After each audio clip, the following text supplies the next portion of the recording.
We are back, Finnigan 40K, following on from that video just before Christmas. This is called Finnigan 40K Surrounded, a little similar to our last stand series, but this is going to be 2 chapters at a time, under 1,000 points total, taking on a almost 2,500 point Tyranid Army. The Tyranid Army from last stand was around 1,200, so this is twice the size, and I'm going to be showing you those models in just a second. What you're seeing right now is our battlefield for this, so it's going to be the same static set battlefield. Lots of Tyranid terrain. You can see that it's, there's been a lot of takeover here, a lot of growth from the Tyranid. And I think the rules that I'm going to do here is it's going to be 3 turns total, and then possibly a 4th turn with all of the remaining Tyranid models left until the likely Space Marines are messed up or taken out. So the way this is going to be is I will be setting up the chapters first within this center area here, so you can see the walls on either side. So they're going to have to remain within the center of the battlefield. I'm back over to my Canon XA60 camera as well, hoping that it's a little bit of a better picture than my G70. Looking better right now, and it seems to be focusing up really nicely. And I also have a new mic as well that I used for my previous project that I just finished called Survivor Ottawa LRG Season 2. Some really good audio. Was happy to pick these up, so I'm hoping the audio is just as good here. I'm going to show you the chapters in just a moment. Each are coming in at 490. So this first fight on the side of the Imperium is going to be the Ultramarines and the Blood Angels. Ultramarines led by Marnius Calgar, and Blood Angels led by Commander Dante. Pretty good force. We'll chat with about them in just a sec when I get them set up and show you guys what's making up that 490 on each side. So they're going to be placed inside this center area here, and then the Tyranid are going to be placed after that. It is going to be the Imperium turn first, then the Tyranid, or I'm still trying to kind of sort it out, knock the rust off here too. It might be a Tyranid move with no ability to shoot, just to get them closer. We'll have to see, because there isn't much space here, and the Tyranid do move quite quickly. So I'll probably get that kind of settled just as I'm setting this up to see what's going to be the best. But we'll do Imperium Tyranid for the first turn, remove that first wave. I'm going to show you guys the waves here in just a sec too. And then it's going to be Imperium Tyranid for the second wave, Imperium Tyranid for the third wave, and then after that, it's going to possibly be every single Tyranid model that's still alive, kind of similar to my Orc battles that I've done annually for the last little while, based off of Last Stand at Glazers Creek. So without further ado, we will go over and I will show you guys the Tyranid waves, and then we'll cover each chapter and who's coming in from them on each side. Alrighty, so this is the entire Tyranid army kind of in frame right now. So it is a massive 2,500 point force. The way this is going to work is the first wave is going to be made up of kind of the small skittering enemies, a few larger ones too. So we have Barbgaunts in there, 50 or 60 Hormagaunts, some Ripper Swarms led by the Tyranid Prime. There's also 2 chapters that are going to be placed on the field here, as you guys can see, kind of following the motif for this fight. We had the Space Wolves try to take them on, and then I also have the Flesh Terrors. So they both fell previously, trying to do the same thing that these next Space Marine chapters are going to do. So our first wave here, again, small skittering enemies.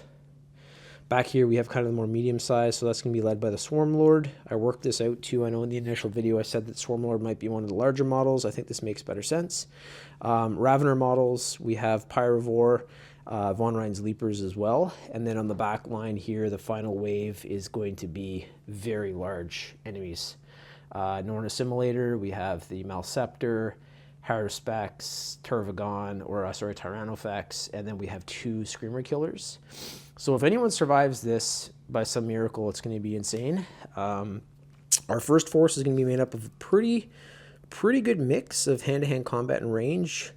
Pretty good armor as well, so we'll get to them in just a second. I'm going to set them up on the table and show you guys what they're about and who's making up those forces and kind of how I built them and what their lore is for each of the units. And covering our first force, here they are. Very, very popular chapter right now within Warhammer 40k and have always been. They are the Ultramarines, and this force is led by Marnius Calgar in his Armor of Antilochus, new model that I picked up during Christmas. Thanks, honey. All painted up and ready to go. Behind him, he has his Victrix Honor Guard, which are specific to Ultramarines. They're going to be able to deliver some pretty good hand-to-hand punch. And then I have 15 Intercessors to round out this army. Very, very Ultramarine, very Codex. They know they're taking on Tyranid. They want to have the ability to get as many shots down range as they can. The bolt rifles are perfect for that. And with the Oath of Moment, these guys are going to be very, very good at taking care of the lighter armored models. And then to take on some of the bigger ones, I'm hoping that Marnius can pull his weight, as can the Victrix Honor Guard. This is a 490 point Ultramarine army, so just under that 500 mark that was allowed. So in total, the two chapters that make up each side have to be 1,000. So this is 490. And we're going to go over to the Blood Angels in just a sec and chat about them. And they're also 490 points. All right, and the second chapter here that's going to be helping out those Ultramarines, or maybe the Blood Angels will be helping them out, we'll have to see, is the Blood Angels led by Commander Dante. This is a chapter-specific army 100%, so these are not available to any other chapters out there. This is a 3 Sanguinary Guard, kind of protector bodyguard for Dante. He's going to be leading them, and we're going to see those guys are going to be able to fire on the table, get out, pin some enemies. I used them a little bit against Death Guard in a previous fight for our Fight Force 4. If you guys want to check that out, there's a whole playlist for those battles of different chapters and different Xenos and Chaos Space Marines taking each other on to see who's kind of king of the hill there.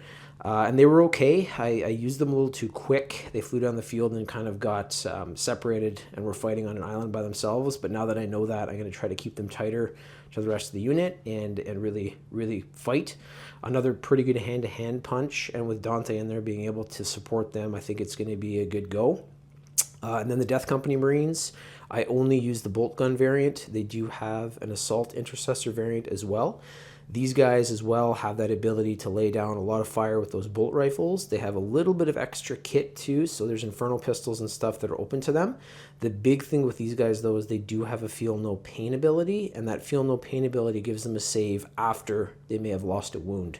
So I'm hoping their staying power is going to be a little bit better maybe than the Ultramarines. I have to really consider how I'm going to use these two forces together now, get some strategy going, place them on the table so I make sure that these guys are maybe in a higher ground to be able to really use that feel no pain ability, get the Ultramarines down first.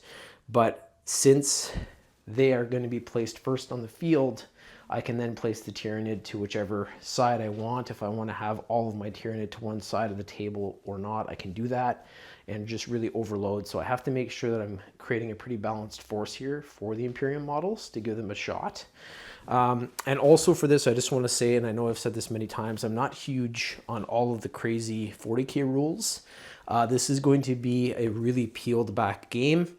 So with abilities, yes, they're going to be used, but for the different weapon profiles and mortal kills and craziness like that, there's no morale checks in my games either. I think that's ridiculous. These guys are literally fighting for their lives. They used to have, the Feel No Fear. That's been taken away from them as well as Space Marines. But there's going to be no morale checks for either side here. The Tyranid are hungry. They want to eat biomass. And these Space Marines want to defend this Prometheum facility that's here. The background story too I might get into in a sec here. But I'm going to set up the field. I got to get all their wound tokens out. Make sure that all the wounds are accurately placed beside the models. Get these guys set up within that facility just above them over here. And then from there, we're going to place that first wave of Tyranid and get this one going. This is probably going to be a bit of a longer video than the next because I'll have already explained all this and I can refer back to this video. And we're going to be rolling as much as we can for those big dramatic rolls, but I might not get everything. And I'll keep you guys posted on how that goes throughout the battle. But yeah, let's get these guys out on the field and then get the Tyranid set up. And we're going to see how long these Ultramarines and Blood Angels can last against a 2,500 point Tyranid army. We have our Imperium models set up. The Tyranid are not yet on the field, but everyone's got their wound tokens, and there's kind of really only two sides to this table. Like, the Tyranid could definitely come in on the short sides here, but they would not be in combat in enough time, so there's likely going to be set up here to get as many kills as they can in, and then over on this side. So I'll show you guys my strategy with this. I have two lines of intercessors just out on the sides here with that 24-inch. They're definitely reaching the side of the table, so anything that comes on the table and is in line of sight is definitely going to be shot at by the bolt guns. In the center, I have my Victrix Honor Guard and Marnie's Calgar to take care of the bigger models as they come in and kind of work as a quick reaction force if they need to move around and support one of the other lines. And then up top here on my Prometheum tower, I have the last intercessor squad, and again, pretty much reaching the end of the table with that 24-inch bolt rifle profile. And with Oath of Moment going, these guys are going to be firing like crazy, being able to get rerolls. I'm hoping they can do a ton of damage for that first bit and really thin out the numbers for that fourth turn. And then over here on the flip side, we do have our Blood Angels. Dante's in the center, holding it down. He has his Sanguinary Guard up top, and they're going to be able to fly wherever it's needed. They also have a pretty good range, so they can get into hand-to-hand combat if a big model appears on the side. And then we have the Death Company Bolt variant Marines on either side of Dante, kind of flanking him. And they're going to be able to also get that 24-inch bolt rifle profile going. There's also, I think, the underslung grenade launcher there with one of them, so they can get a couple of crack and frags down for some of the bigger guys. This force, I think, again, they're going to do really well against that first wave of the small skittering enemies. They're going to do pretty well against that second wave, but the third wave, which is made up of the big models, they, I think, are going to have trouble other than Marnius and Dante. Maybe the Victrix Honor Guard and Sanguinary Guard, if they're still alive, they might be able to do some damage, but we're going to see how that works and how that happens. So now it's time to go get the Tyranid set up, and I'll show you what I do with that first wave. First wave of Tyranid are set up. We have 20 Hormagaunts staring down the Death Company Marines on this side. Flipping over to the Ultramarines, we have Barbgaunts that are going to be firing into that line of intercessors. Over here we have Ripper Swarms and Hormagaunts. They're going to be jumping into it with the Victrix Honor Guard and Marnius. Over here, 20 more Hormagaunts versus 5 intercessors. We have our poor dead Flesh Terror Terminator up here. 20 more Hormagaunts here with 5 Death Company facing them down. It's going to be a lot of bolt rounds to try to take those out. And then last but not least, up on the cliff here to round it out is the Tyranid Winged Prime, which has 6 wounds, and it is staring down Commander Dante. It wants a scrap. And I think Commander Dante is going to accept that, and he will fight back. And also, sorry, yes, in the corner here, we do have a Biovore that's going to be launching Spore Mines. So that's also going to be a huge hindrance to our forces because they're not going to be able to move around too much with those Spore Mines falling in and possible mortal wounds coming about. So we're going to get to this one right away. It is going to be the Imperium going first. Get a few of those first rolls in the tray. And I'll probably flip the Ultramarines first, then Blood Angels, see how they do, see how many models they kill. And then I'm going to have these Tyranid models after this first round just moved back to the side of the table here. So they're not in play. They're just going to be there so I can have an easier fourth turn if that's the case, and that's what we want to do. But after this first round, it will be the medium-sized models coming in, and they're going to be starting on the field right at about the same distance. So all of these are within leaping 10-inch Hormagaunt hand-to-hand combat range. So these Space Marines are going to be into it pretty much right away with some pretty good little hand-to-hand combat fighters. The Hormagaunts, not great armor, but when they get on top of you with 20 of them versus a squad of 5, and those claws and limbs are going to be gnashing out, it's going to be something. So we'll move over to the tray, get the shoots going, and see how this one progresses. So the range attack to start everything off is going to be the Ultramarine Intercessors against the Barbgaunts. I need to try to take those Barbgaunts out because they actually do have a very good ranged attack that can get a lot of shots down and actually pretty good range. So they might actually be hitting pretty close to Marnius Calgar and his Victrix Honor Guard, so I need to take these things out. I'm going to be firing first with the Astartes grenade launcher, and there's also going to be the Oath of Moment here. So I know I've mentioned this before. The Ultramarines being a Codex specific chapter, they follow it to a T because they're the ones that wrote it. They have all the benefits of the Oath of Moment. So to be able to do that, each time this unit is selected to shoot, it can use this ability. If it does, until the end of the phase, add 2 to the attack's characteristics of bolt rifles equipped by models in this unit, and you can only select one enemy unit as the target of all the unit's attacks. So that is new. I guess the app got updated because you used to be able to do some rerolls. Um, and that looks like that's just it. So target elimination and objective secured. So that is something that's new. So I'm glad I checked that out. I don't know when that changed because there's probably been a couple of data slate changes since our last video. But yeah, so each time this unit is selected to shoot, it can use this ability. If it does, until the end of the phase, add 2 to the attack's characteristics of bolt rifle. So that's not going to be the frag grenade, but that will be the bolt rifle profile. And my oath of moment for this one is going to be the barb gaunts, because that is a super important force to take out. So here we go. This is the frag grenade to start it off, though, the frag launcher, D3. So we cut that in half. It's only 1 dice. I need a 3+. Got it. Got a 5.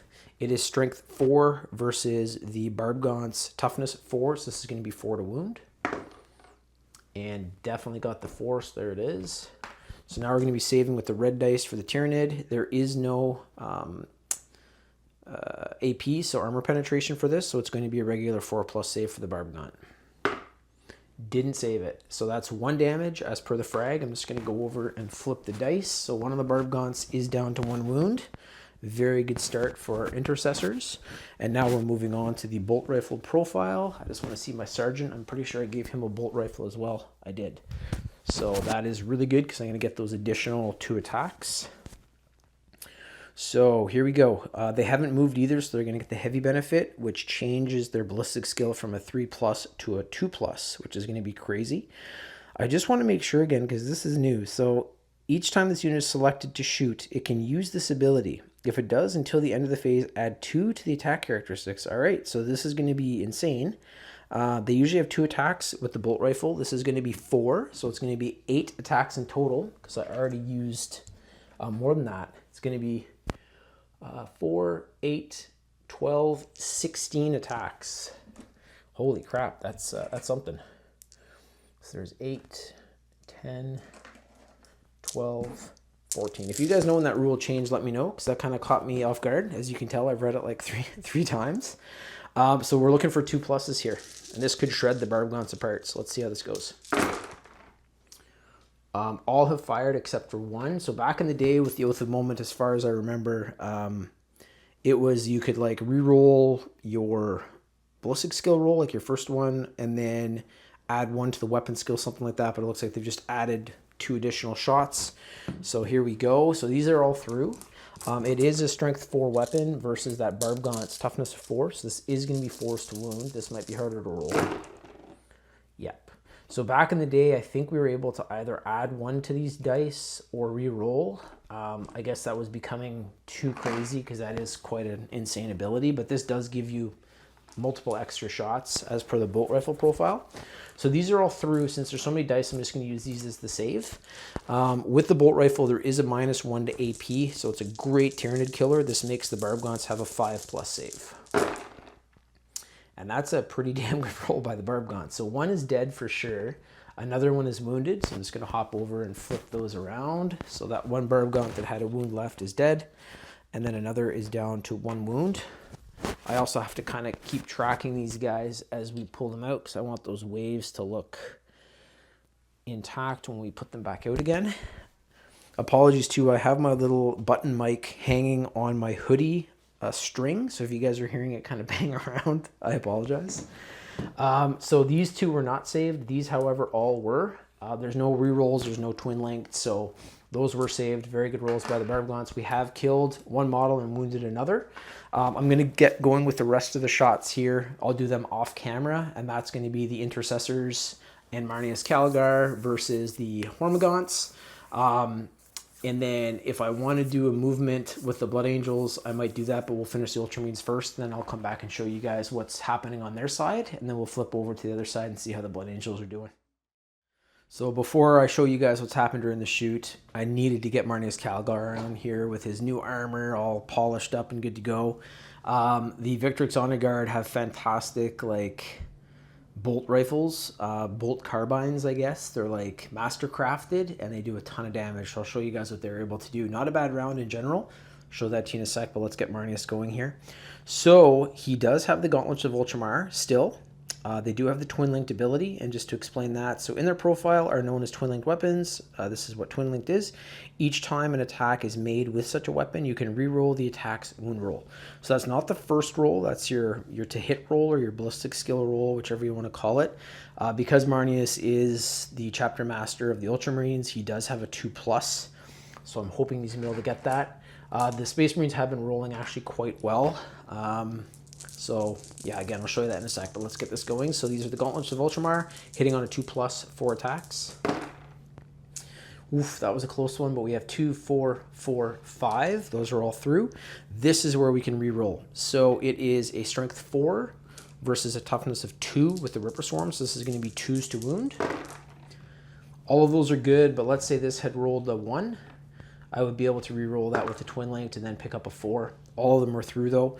It is a -1 to AP with the Gauntlets of Ultramar, and the Ripper Swarms usually have a 6+ save. They are not in cover, so that is 2 damage per. So we have 2, 4, 6, 8.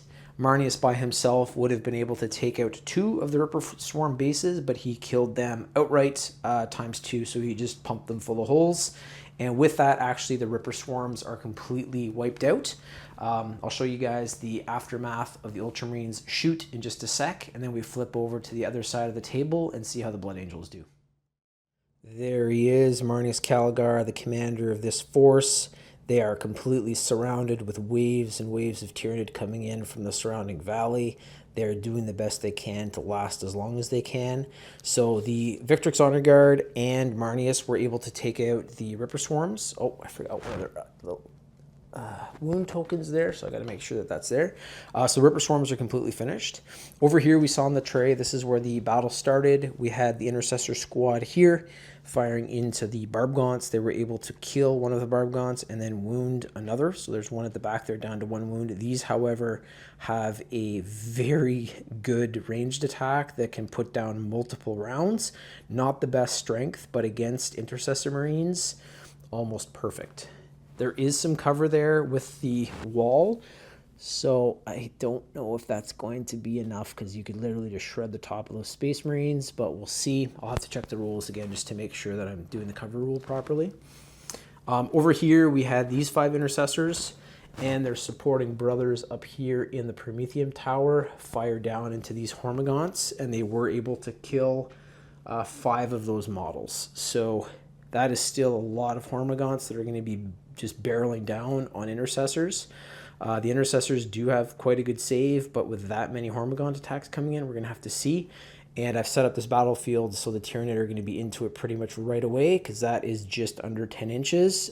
So that whole Hormagaunt line is going to be jumping in against the Intercessors here in just a sec. So that's pretty much a sum up of how the Ultramarines did. Not bad. We are flipping it over now to the Blood Angels on this side.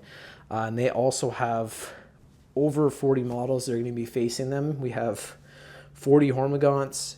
We have the Biovore that's going to be firing a Spore Mine in, and we have the Tyranid Winged Prime over here that wants to get into it with Dante. So we're going to see how they do now. I might do a move with them just to make sure that I can actually take out that Tyranid Prime, or at least get the initiative so it doesn't jump on Dante. I just have to check ranges, and if we do a move, I'll come back, sum that up for you guys. If not, we're going to get right to the tray and see how those Death Company Marines can do against 40 Hormagaunts. The Blood Angels have moved in, and Dante and the Sanguinary Guard were not going to be putting up with that Tyranid Winged Prime any longer. They flew up onto the hillside, and they're going to take it on in hand-to-hand combat. Dante is going to be able to lead these guys as well, and the Sanguinary Guard are a very potent hand-to-hand combat team, so we're going to see how that goes. The Death Company Marines have stayed back. They're going to be putting down their bolter fire on the 2 flanks of Hormagaunts. And then also with them still up on the high ground, the Sanguinary Guard, if they of course kill the Tyranid Wing Prime and don't take any casualties, will be able to lend their support from the top and fly down and start to hopefully hack up some Hormagaunts. Or the medium-sized models that come in next, because this is going to be flipping over to the Tyranids after the first turn. And I also have to go to the dice tray, so we're going to be doing the shoots for the Death Company. I don't know if I'll cover that, maybe one of the units, but I kind of screwed up on the oath a moment, so we'll discuss that in just a sec. Alrighty, so just before we get to the shoots here, it does actually pertain to the Death Company Marines as well, because even though they're not like a Codex specific chapter, they're still have that Oath of Moment to at least a bit of an ability. So I'm just going to read the Oath of Moment now. So I forgot to click the icon. So that rule that I did for the Intercessors apparently is another bonus to Intercessor Marines, where they have an additional 2 rounds per bolt rifle. Then on top of that, they still have the Oath of Moment. So I know I've read this in the past. It hasn't changed, so that's my fault. So if your faction is Adeptus Astartes, which is both of these forces, at the start of your command phase, select 1 unit from your opponent's army. Until the start of your next command phase, that unit, the enemy unit is your Oath of Moment target. Each time a model with this ability makes an attack that targets your Oath of Moment target, you can reroll the hit. So right off the bat, that's your very first ballistic skill hit roll. And then if you're using a Codex Space Marines detachment and your army does not include 1 or more units with the Black Templar, Blood Angels, Dark Angels, Death Watch, or Space Wolves, you can also add 1 to the wound roll as well. So in this case, the Blood Angels won't be able to take advantage of that back end kind of buff for Oath of Moment, but the Ultramarines definitely can. As I stated, Rabute Gilliman, who is the Primarch of the Ultramarines, wrote the Codex, so they follow it to a T. Some other units that we do have here that do the same are the Imperial Fists, the Crimson Fists, and the Salamanders and Raven Guard. Our other units that are the Dark Angels, Black Templar, and Blood Angels who are in this fight do not get that extra bonus.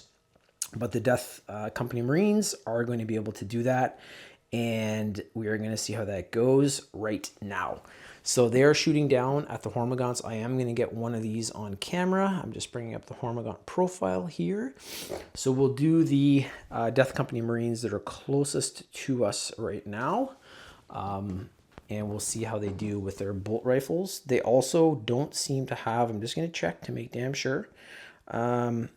So Death Company, and just to have a bit of their lore behind while we're on the camera here too, is that when Sanguinius was killed by Horus during the Horus Heresy, they needed to continue to take gene seed kind of from Sanguinius's corpse, and the following Blood Angels that were infused with that, I don't know, DNA, blood, whatever you want to say, have something called the Black Rage, which they kind of go like, if you guys are Dragon Ball Z fans, like Super Saiyan, just before they die. So they literally like black out and they picture themselves as Sanguinius fighting Horus. There's some really cool videos actually on Warhammer TV if you guys want to check it, that has one of the Blood Angels go into a Black Rage, and it's incredible. So just to cover that, the Black Rage, each time this model makes a melee attack, so it's not right now, but when these Hormagaunts get into hand-to-hand combat, that's gonna happen. You can reroll the hit roll. While this model's unit is not within 6 inches of 1 or more friendly Blood Angels characters models, or 12 inches of 1 or more friendly Chaplain models, it cannot be selected to fall back, and its objective control characteristic is 0. So we don't care about objective control in this game either. The other part of that is Visions of Heresy. So once per turn, you can target this unit with the Fire Overwatch or the Heroic Intervention stratagem for 0 OCP. While resolving that stratagem, each time a model in this unit makes a ranged attack, so this does pertain here, I'm glad I checked, you can reroll the hit roll. Or you can reroll the charge roll made for this unit, whichever applies. So this is going to be a reroll of the hit roll, and that kind of makes up a little bit for the Oath of Moment back end that they're not going to be picking up. So here we go. I just want to see what weapon loadouts they have. So we do have a bolt pistol. I'll start with that with the Sergeant. So since they are Death Company, there is going to be the Visions of Heresy here, so I can reroll this if I need to. So looking for a 3+ to start. Got a 6, don't need it. It is strength 4 versus toughness 3, 3 to wound. Got that as well, perfect. So there is 0 AP with a bolt pistol, so this is going to be a 5+ for the Hormagaunt. That is 1 dead Hormagaunt from the Sergeant. I'm not counting up any points here or anything, like we don't have experience points running. This isn't a narrative, but we are going to tally it up and see who has the most kills at the end. So I'm going to keep the model separate. I have 1 on 1 table, and then the remaining models that survive from the Tyranid side will be just pushed aside on the main table. Now we're going to get into the bolt rifle. I do have an underslung grenade launcher here, but I want to take the advantage of the Oath of Moment and also the Visions of Heresy. So I'm going to be firing this bolt rifle as much as I can. So we still have 2, 4, 6, 8.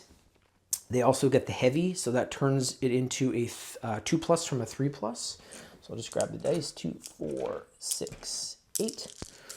They also do not seem to have the intercessor profile of that additional 2. That seems to just be Codex specific Space Marine intercessors. So it looks like my Crimson Fist might get that. The Imperial Fist we'll have to see as we play those future games. But this is the bolt rifle, heavy profile. These are going to be hitting on a 2+. And I can reroll that hit roll if I need to. So these 2 did fall off. But again, the Visions of Heresy allow me to do a reroll, and in this case, I'm going to be doing it for the hit roll. And we got him.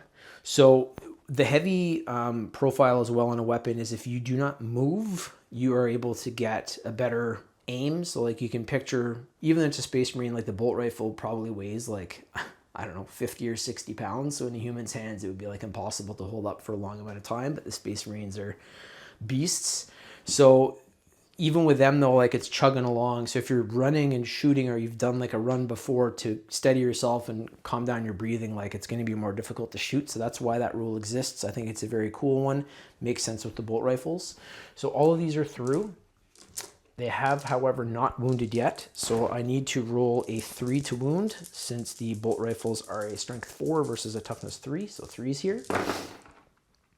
I cannot reroll this because they don't have that additional Oath of Moment that the other chapters do, or get an additional point added on. So these have all wounded. I'm going to reroll these. So this is the saves now for the Hormagaunts, and it's going to be a 5+. Actually, sorry, a 6+, because it's -1 to AP. So 1 was able to save. They are 1 damage per, so these aren't the master crafted that the Victrix have. So 1 was saved, but this is 1, 2, 3, 4, 5 wounds that have been delivered to more of the Hormagaunts. So the Death Company Marines have killed 6 so far this round, which is pretty damn good. I'm just putting them over on my table here to make sure that we have the total kills all lined up, so we can kind of compare how these chapters do. I'm going to roll for the remainder of the Death Company on the other side, and then we'll come back and get to that hand-to-hand in just a sec. The ranged shoot phase has just concluded. The Death Company over on this side, which I just rolled for, were able to kill 5 of the Hormagaunts. Not bad, but with 5 Marines, that's pretty much all we're going to be getting there. Maybe 10 if you're lucky, but over on this side, we saw the rolls in the dice tray for that. And now we're going to be getting into the hand-to-hand combat, which is Dante and the Sanguinary Guard with the initiative over the Winged Tyranid Prime. And if the Winged Tyranid Prime survives, though, he is going to be able to fight back. So this might be the loss of a model. I'm hoping that Dante and the Sanguinary Guard, though, can finish this thing off and at least complete their kind of boss model for this turn, because after that, it's going right back over to the Tyranid. Oof, I'm excited. So this is the first melee of our surrounded 40k battle series here. It is going to be the Sanguinary Guard attacking first against the Winged Tyranid Prime. I was just looking at some of their abilities. So the Sanguinary Guard and Dante are not affected by the Black Rage. Some Blood Angels are, some are not. And some Blood Angels who have been affected by the Black Rage have actually survived it and came out of their kind of Super Saiyan state. So I was just looking here and just, I'm going to have to remember this if the Tyranid Prime is going to fight back, but the Sanguinary Guard has Angelic Visage, so each time a melee attack targets this unit, subtract 1 from the hit roll. So if the Tyranid Prime wants to fight back, it thinks like, oh, these guys look beautiful, they're gorgeous, I don't want to hurt them, so it's, I don't know, maybe it kind of blinds the Tyranid Prime off that golden armor, I'm not sure, but it is going to be a -1 from the hit roll for anyone that's fighting them. And then heirs of Ascalon, who is the original Sanguinary Guard, if you guys read 30K. So while a character model is leading this unit, which is the case here, Dante is leading them, each time a melee attack targets this unit, subtract 1 from the wound roll. So with their Angelic Visage, it's going to be -1 from the hit roll for anyone fighting back or fighting them in hand-to-hand for any of these rounds. And then also the heirs of Ascalon is subtract 1 from the wound roll. But let's get to this. So we are fighting first here. They have the initiative. They initiated this combat. So they have the Encarmine Blade and the Encarmine Spear. The Encarmine Blade is carried by our Sanguinary Guard Superior here. And then we have 2 spears with the other models. So I will start with the Encarmine Blade. That is 4 attacks, hitting on a 2+. Holy crap. So let me just see here, because they do have the Oath of Moment. They don't fall into the... and what I'm going to do here too, like I didn't line that up at the beginning of the fight, but since it's 2 different chapters, they're each going to have a Oath of Moment target. It doesn't make sense for there just to be 1 in the battlefield, because these are 2 completely different chapters with different fighting techniques, different training. So they're each going to get an Oath of Moment to give them a bit of an advantage, because I truthfully don't see any of the chapters that I've put in here surviving past the 3rd round, but we will see. So I can reroll the hit roll here, and that is going to be for these 2. So they have been picked up. That is an incredible buff for any Space Marine model. So they're not going to be able to do anything with the wound roll because they're not that Codex specific unit. They do have Oath of Moment. So that is 4 attacks through. It is a 6 strength attack versus a toughness of 5 from the Tyranid Prime. So this is going to be 3s to wound. All of those are through. Fantastic. I will move the dice out here just to differentiate between. So I'm going to be red for the save. The Encarmine Blade does a -3 to AP. The Winged Tyranid Prime does not have an invulnerable save. I'm just seeing if it's got a Feel No Pain. Okay, I'm just checking its abilities here. There is something that's going to come into play, but the Winged Tyranid Prime has a 4+ save. Usually there is no invulnerable save. With a -3, that brings it up to a 7. It cannot make that save. So that means, as per the Encarmine Blade, 2, 4, 6, 8 wounds are through. The Winged Tyranid Prime has been killed by the Sanguinary Guard's Superior right off the bat. However, this is where it's going to be a little bit tricky. The Winged Tyranid Prime, because of its makeup by the Hive Mind, has something called the Death Blow. So if this model is destroyed by a melee attack, which is what just happened, if it has not fought this phase, which is also the case, it has not fought, roll 1d6. On a 4+, do not remove it from play. The destroyed model can fight after the attacking model's unit has finished making its attacks and is then removed from play. So it's kind of like a last-ditch effort by the Winged Tyranid Prime. So I need a 4+ here first, though. Didn't get it. So the Winged Tyranid Prime does have that Death Blow capability given to it by the Hive Mind, but it's not going to be able to use it here, and the Sanguinary Guard and Dante have been able to dispose of it pretty easily.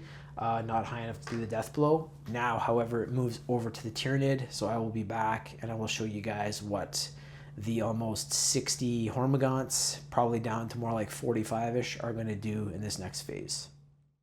So the Tyranid movement phase has just completed. I fired a Spore Mine up onto the hill here.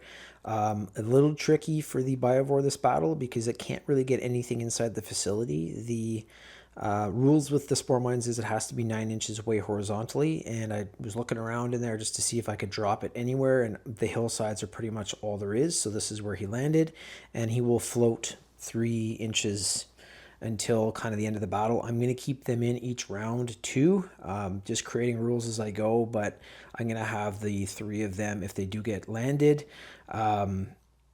Well, this one's in, so that's going to be floating until it either gets shot or explodes.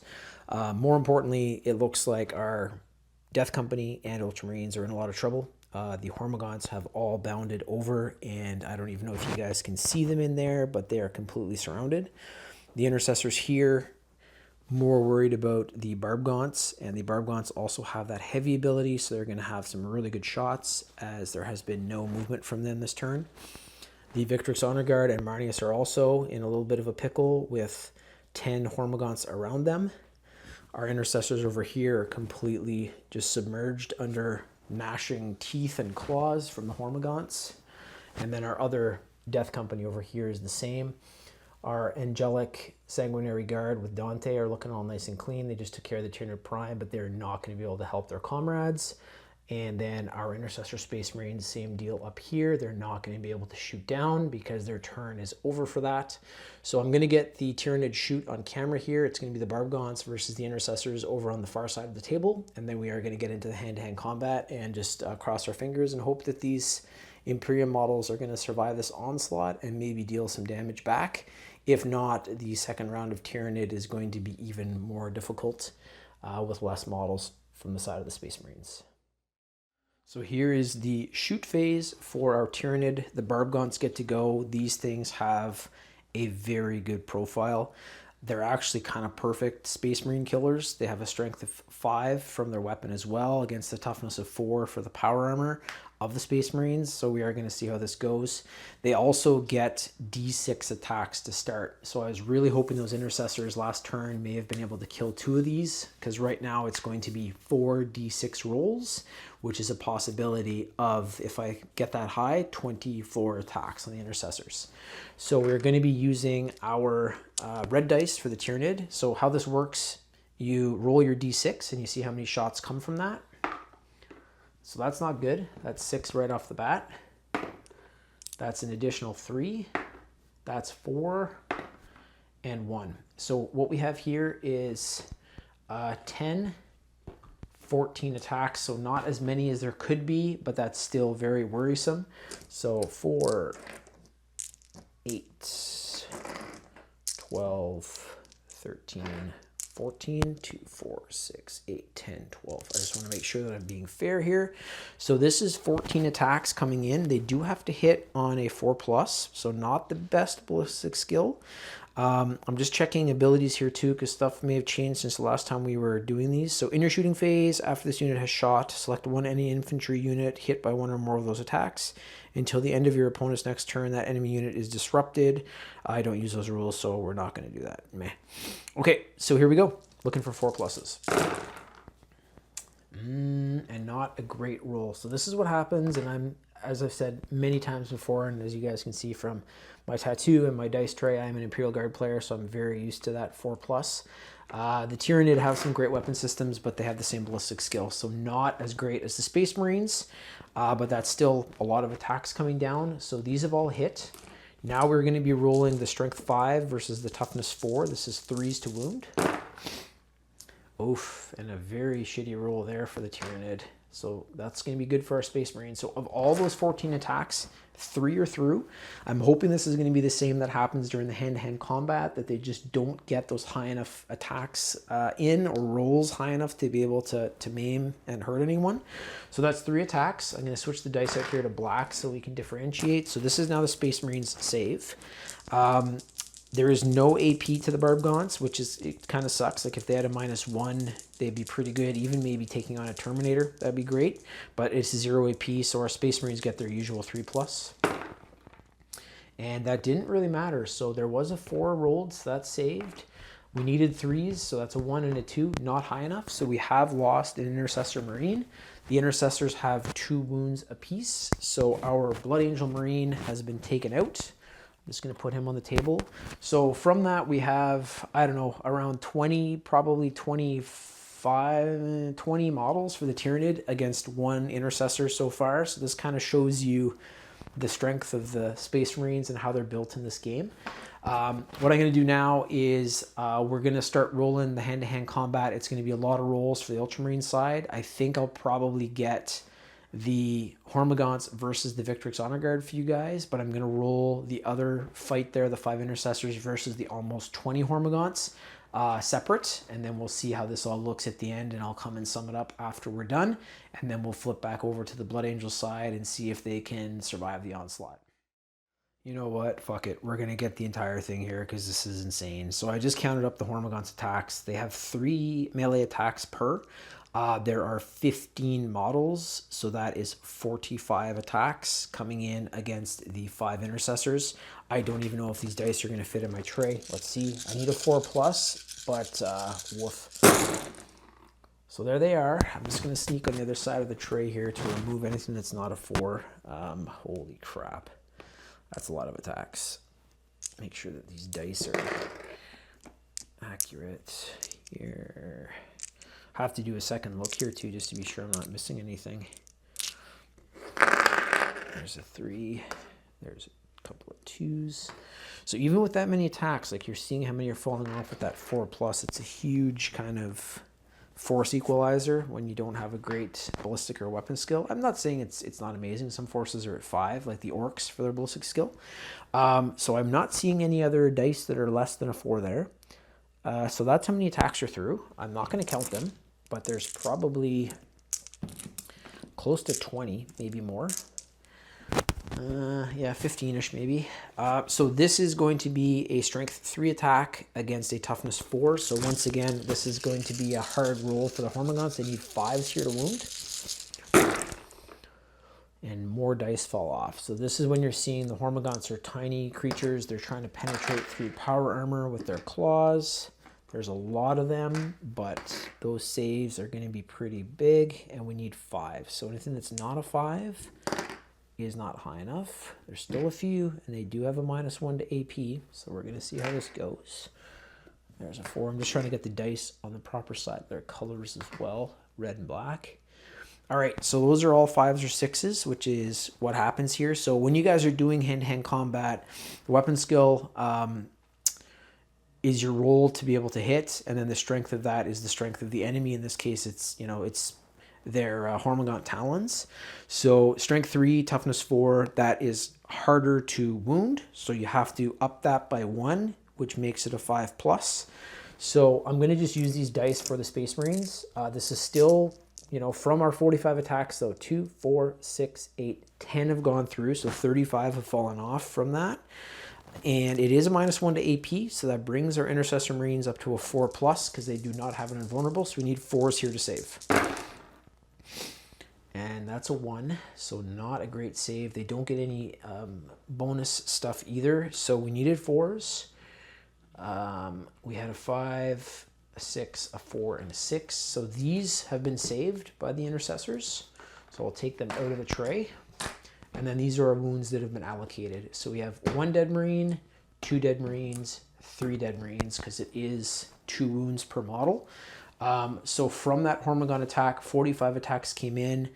You can imagine if there was like 60 of these things, it would have probably taken out the whole unit, but there have been 3 intercessors killed. So I'm going to remove them, and this doesn't really affect this round because now that is over for this Tyranid unit. But the Space Marines still have 2 full waves of Tyranid after this, and there's only 2 intercessors left from that original squad of 5. I'm just placing them over on my side table here as well so I can track where they are. And now we're going to get to the Victrix Honor Guard, but maybe I'll get a shot of the table here just to show you guys what happened, and not great. There is the aftermath from that hand-to-hand combat. So we had a lot of models come in. The Space Marines are going to be able to fight back here as well. So I'm going to do that in just a sec in the tray. But I just wanted to show you guys that 3 models have been lost. And we're hoping that they'll be able to take a couple of heads of the Hormagaunts to kind of, fight back for their dead brethren. So back over to the tray, we'll do the flip of that, and then we're going to get over to the Victrix Honor Guard here too. Got to check out their abilities because they're a new unit, but we'll get this one done first. Just wanted to show you guys that. All right, so back over to the tray here just for those 2 remaining intercessors. They don't have any chain swords or power fists, so it's just going to be close combat weapons, which is their knife or their fists, because Space Marines are still very potent warriors, even if they don't have a weapon in their hand. Even with bare hands, they're probably be able to rip a Hormagaunt in half. So we are going to be rolling their 2 close combat weapons here that remain, so 3 pluses to hit. And this is not our Oath of Moment target, so I can't re-roll that 2. These are all through though, and it is a strength 4 versus a toughness 3, so this is going to be 3s to wound.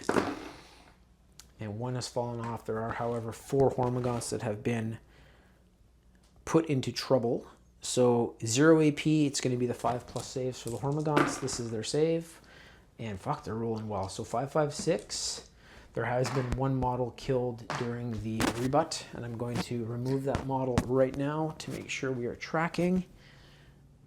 There we go. I got to make sure my Hormagaunts are in the right place too when I put them back on the table. I haven't been tracking where they're coming from, but I know how many started up. So we're going to now move over to the Victrix Honor Guard with Marneus and see what they can do against the Hormagaunt initiative here.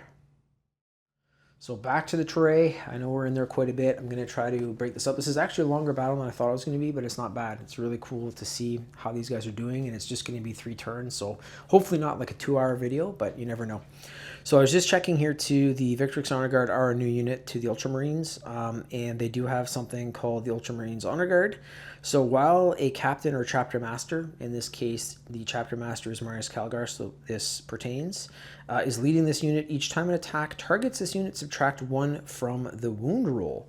So that's going to help immensely in regards to these still, I think, 10 Hormagaunt attacks. So we have 2, 4, 6, 8, 10, which is 30 dice still. Even without a full 15 of them, it's still quite crazy. 2, 4, 6, 8, 10, and my dice tray was able to take it, so we'll see how this goes. This is going to be a 4+ to wound, 3 attacks per model, 30 in total. So we're going to remove anything that's not a 4. I'm just going to make this a bit faster this time and pluck them a little, organize them off camera so we're not wasting time on that. You guys don't need to see me organizing dice unless that's your thing, which is completely fine. I'm not going to judge you for that. If you like seeing dice get organized, it might be cathartic for you. I'm not sure. Anyways, there we go. So we have these attacks through from our Hormagaunts. They are going to be wounding on a... These are going to be all put against the Victrix Honor Guards. They're going to be taking the wounds before Marneus. If there's any wounds that spill over, however, they will have to be allocated to Marneus. The Victrix Honor Guard have 3 wounds apiece, toughness of 4. So this is 3 strength versus 4, so they need 5s to wound for the Hormagaunts. And a few are in there again. Okay, so a lot fell off again. So from the initial 30 attacks, there are 4 that are left. I'm just going to put a dice in here from the red, so we're tracking the same color. -1 to AP, so our Victrix Honor Guard do not have an invulnerable save, which is pretty crazy. So they have a 2+. This is going to bring them up to a 3+, which is a regular power armor save. And that's not good. So we can reduce 1 wound that's gone through because of that ability. So we're going to take this guy out, but there has been one of the Victrix Honor Guard wounded. So they're down from 3 to 2 wounds. I'm going to go do that right now, and then we're going to flip back around, and we're going to see what they do to these Hormagaunts that just attacked them. And Marneus is also going to be added on those attacks. So this could be really cool. All right, back to the tray again. So this first round of Tyranid 2 from the side of the Hive Mind is kind of like they're testing out the Marines to see what they can do, loosen them, weaken them. And that 1 wound that's been delivered to that Victrix Honor Guard might take them out in a fight against a Von Rein's Leaper or against a stronger enemy, Swarm Lord, whatever it might be. So even though, you know, the Hormagaunts might get completely destroyed here, they have been able to deliver that wound, and by picking away slowly, they might win this one. So we're going to start up with the Victrix Honor Guard. They have some very cool weapons. So I do have a profile here of Blades of Honor, which is one of the loadouts you can give kind of the Victrix Honor Guard like Sergeant or Superior here. So the Blades of Honor are 6 attacks, and they are twin linked. So I'm going to get my dice here. So this is the first attack coming in from the Victrix Honor Guard ever for me. So we're going to see how this goes. I hope it's pretty cool and I'm not putting too much smoke up their butts, but let's see. So pretty fucking good. 6 attacks, 2+ to hit. Here we go. So all those are through. It is a strength 5 versus a toughness 3. So this is going to be 3s to wound, and I can re-roll these because they're twin linked. So that's going to be necessary because 2 attacks just fell off. So this is going to allow me to re-roll. This isn't anything to do with Oath of Moment. It's just the profile of the Blades of Honor. So we're re-rolling here, and we need to wound. It's going to be 3+. So 1 did fall off, but I did pick up 1, which is great. It is -2 to AP, 2 damage per, and actually the Hormagaunts cannot save that. They have a 5+ save. It brings them up to a 7+, and they don't have an invulnerable. So that is 2, 4, 6, 8, 10. So the Victrix Honor Guard Superior has taken out an entire 10 unit of Hormagaunts by himself. No one else was required to fight, so there's 2 other Victrix Honor Guard there with power axes, and Marnius with his Gauntlets of Ultramar. They were not needed. That's almost like the Adeptus Custodes Blade Veteran or whatever he's called. Very, very similar looking model and a very similar profile. So damn good start for the Victrix Honor Guard. They did lose 1 wound in that round, but they were able to wipe out that entire Hormagaunt squad and add to the total. So I'm going to come to the table, show you guys the aftermath of all that, who's remaining from each side, and then we're going to get over to the Blood Angels, and that's going to round out this turn, and we're going to see if those Death Company with that Feel No Pain ability can survive some of those Hormagaunt attacks, because there's going to be a hell of a lot coming through. All right, so that is the end of the Tyranid turn on this side. It's going to be flipping over to the Blood Angels there for that hand-to-hand combat, but this is what remains for the Ultramarines. So they have 2 Intercessors here. The Hormagaunts are all going to be pulled off, but they might be in that last 4th wave if that's what I decide to do, mattering how many Marines are left. The Victrix Honor Guard did take 1 wound, but they're still looking pretty strong, and the Hive Mind, having tested them, is going to be like, I think I'm going to be putting some pretty strong enemies against them next turn. Maybe the Swarm Lord and Hive Guard. We'll have to see. Over on this side, we did lose a Space Marine to the Barbgaunts, but the Barbgaunts did lose a model and another one was wounded, so there are still 4 there. At the end of each turn, too, I'm going to allow the Space Marines to kind of get themselves readjusted. A little bit of time between the waves for them to see what's coming up over the horizon and get them reset. But now back over to the dice tray. There's no shoots left for the Tyranids. This is all hand-to-hand combat from their side. Dante and the Sanguinary Guards, they took out that Winged Tyranid Prime, but now they're going to have to probably watch as some of their raged-out Super Saiyan Blood Angel brothers get taken down by Hormagaunts, but we'll see. The Death Company have that Feel No Pain, and the Hormagaunts have had a lot of trouble wounding. So even though there's multiple numbers here, we've seen 45 attacks go down to 6 or 8. So let's see how they do over the tray, and we're going to finish off this turn. So we've been in the dice tray a lot. I'm going to be rolling for the first Death Company unit with bolt rifles closest to us. So they are taking on 2, 4, 6, 8, 10, 12, 14 Hormagaunts. They each have 3 attacks, so that is going to be 42 attacks coming through. So I'm just going to grab those dice. Again, this is the Hormagaunts initiative. I know that I have 20, and this is 2, 4, 6, 8, 10, 2, 4, 6, 8, 10, and 2. Apologies as I make sure that I'm counting up my dice while you guys are live on camera, but I want to make sure that this is fair. So we have 42 attacks coming in here. Same deal. It is a 4+ to hit for the Hormagaunts. And we're going to remove everything here. I'm not going to let you guys see me organize the dice. That was actually a 4, I think. This is the one thing with a small tray. I think I might have to bring my bigger one in if this continues, because these models are going to be coming in each time they're taking on a different chapter, and I keep hitting the dice and knocking them around, so we don't know what's going on there.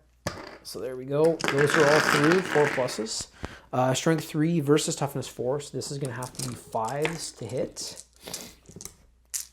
There we go. Or 5s to wound.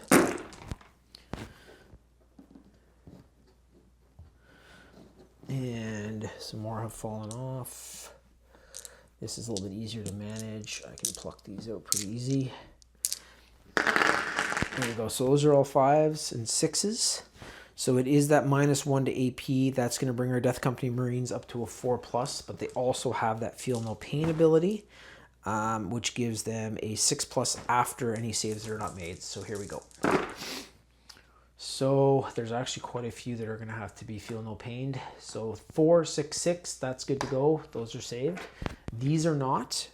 The Feel No Pain ability that I don't know if I've read it, so I'll read it again here. So some models have feel no pain X listed in their abilities. Each time a model with this ability suffers damage and so would lose a wound, which is right now, roll 1d6. If the result is greater than or equal to the number denoted by X, in this case it's 6, that wound is ignored and is not lost. If a model has more than one feel no pain ability, you can only use one of those abilities each time that model suffers damage.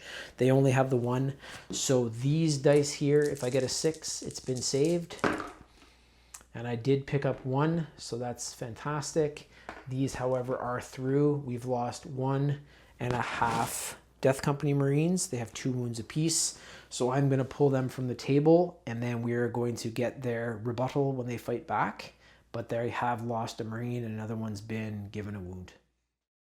So to finish off this hand-to-hand combat phase, we are going to be having the Death Company's rebuttal / counterattack to the Hormagaunts that just happened. We're going to try to take out as many as we can here, and the Death Company Marines, even with their bolt rifle profile, still have their sergeant with the capability of having a chainsword. So that is many attacks. It is 4 attacks in total, and they're going to be hitting on a 3+. I just want to check abilities here again too. Once per turn, you can target this unit with a fire overwatch. While resolving that stratagem, each time a model in this unit makes a range. So that doesn't work. The Black Rage, though, each time this model makes a melee attack, you can reroll the hit roll. So that's perfect. That's exactly what I was looking for. And that is the Black Rage for the Death Company. So I can reroll my hit roll because I only had 2 come through. Hopefully I can pick up a couple of 3s here. Better than nothing, I picked up an extra. It is strength 4 against toughness 3. 3's to wound. Can't reroll that one, but 2 are through. I'm going to grab 2 dice for the Tyranid. It is a -1 to AP. This is a 6+ for the Hormagaunts. And 1 damage per, so that is 2 more Hormagaunts that have been killed, added to the kill tally for this force of Space Marines. I think they go over here. I'm just over at my table making sure that I have the dead models counted up correctly. Close combat weapons for the remainder. There's actually the ability to have an eviscerator too. I think I have one, but with the eviscerator, I don't think they can have a bolt rifle. Would have been very cool to have seen the eviscerator because it's a strength 7 against some of the tougher models that are definitely coming down the pipe. But for now, it's going to be close combat weapon. So we have 3, 6, 9.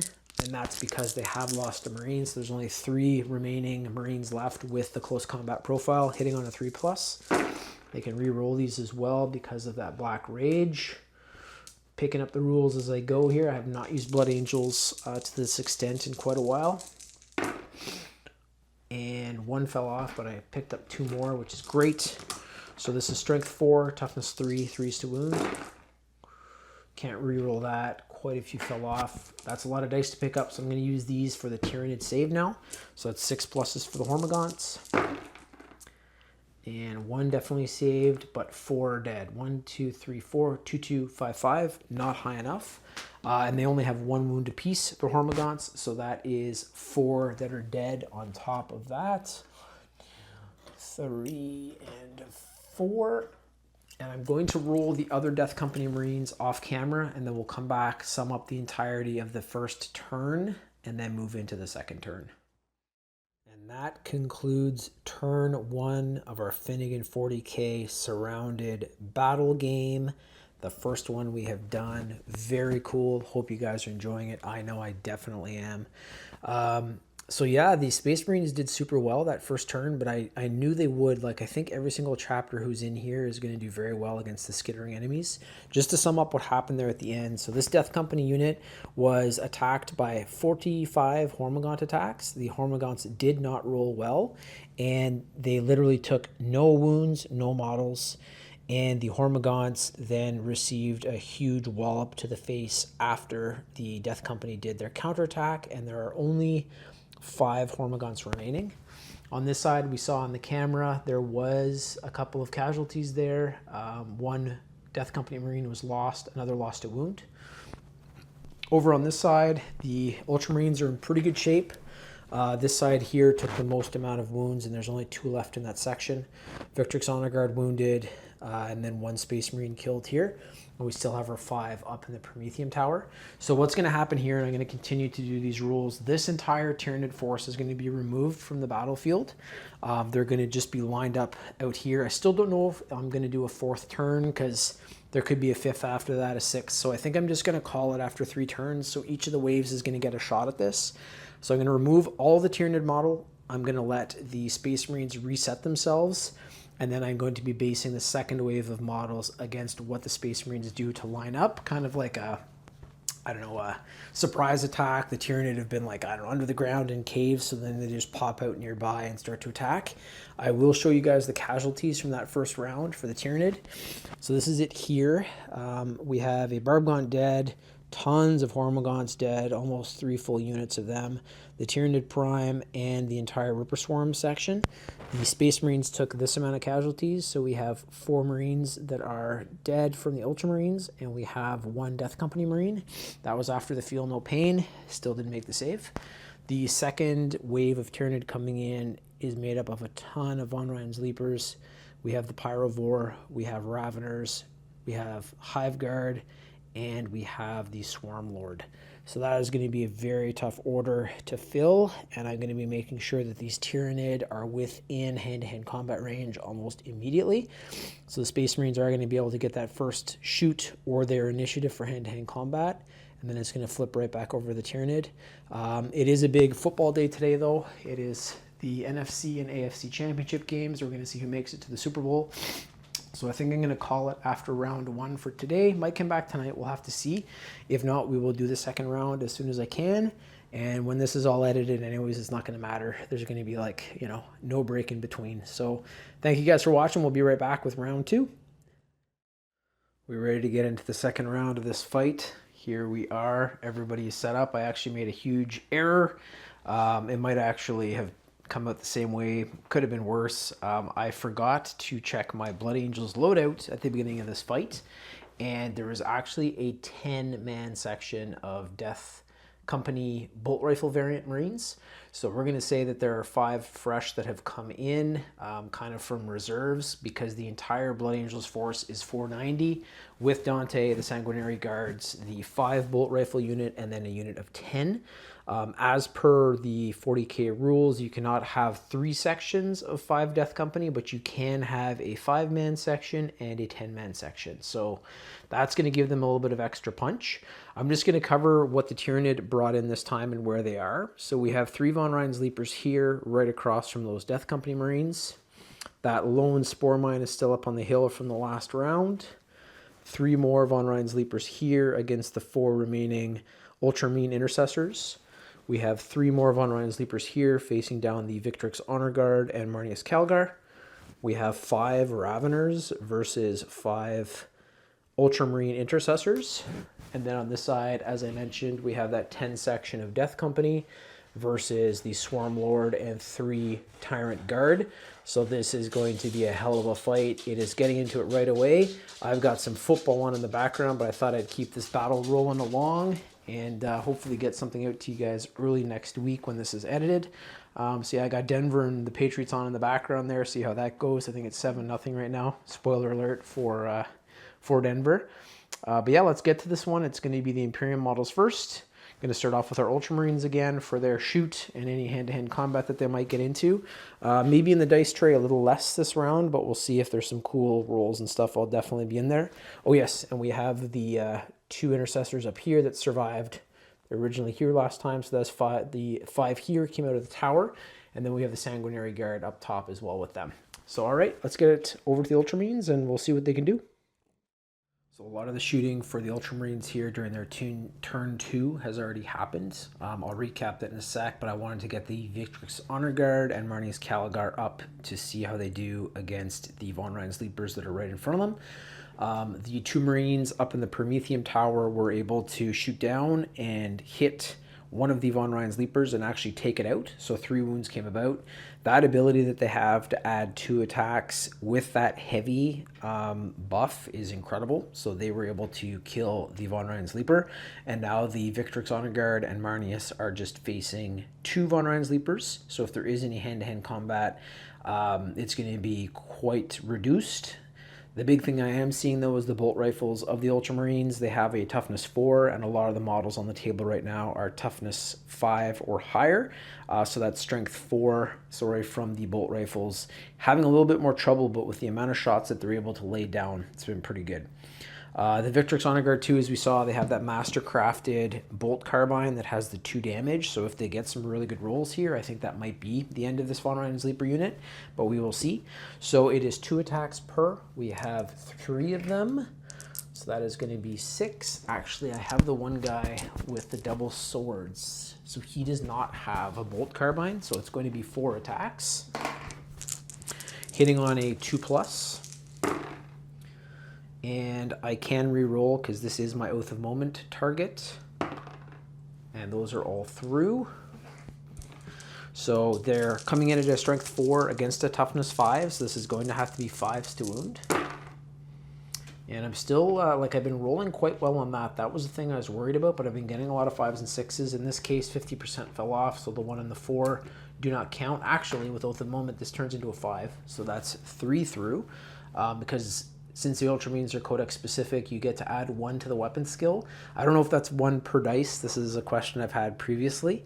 I'll just read the end of that one. So if you are using a codex Space Marine detachment and your army does not include 1 or more of the angels, so Black Templar, Blood Angels, blah, blah, blah, that we mentioned earlier, add 1 to the wound roll as well. So I'm thinking that's 1 in total, but if you got a couple of 4s, do you add 1 to each? I'm not sure. So not 100% clear, but those 3 are through. This is a -1 to AP. The Von Rein's Leapers only have a 4+ usually, so this will be a 5+ save. And they did save 2, so there's a 5 and a 6. This, however, is through, and that is 2 damage. So I just have to hop over and see here. So yeah, one of the Von Rein's Leapers has been brought down to 1 wound. The other still has the 3 wounds that they start with. And we're not done yet because we have Marneus Calgar, who has his Gauntlets of Ultramar, who is also going to be firing into the Von Rein's Leapers. Get his profile up here. So Gauntlets of Ultramar, we have 4 attacks with those. They are twin-linked, hitting on a 2+. All are through. Oath of Moment, this is their target, so he can re-roll this. Another one that didn't make it through.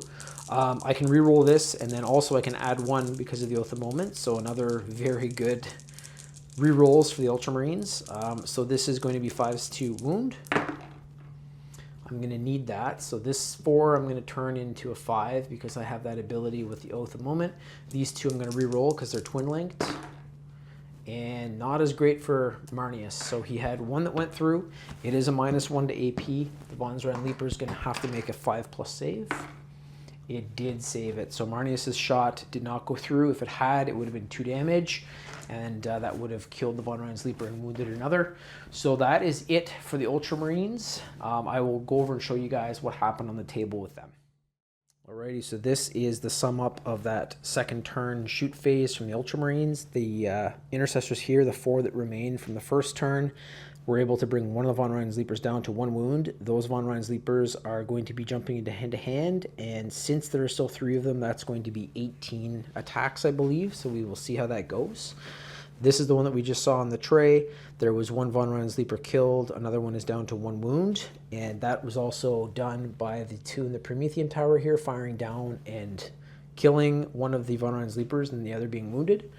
This 5-man intercessor squad was able to kill a Ravener and also bring another one down to 1 wound, but those Raveners are also within melee range, so they'll be jumping that wall when they get their chance, and they're going to be into it with those Ultramarines. So not a bad round. They were able to kind of loosen stuff up.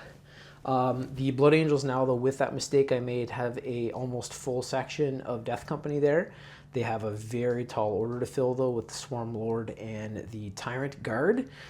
These models don't move far, though, so we're going to have to see. They might just be out of range for that.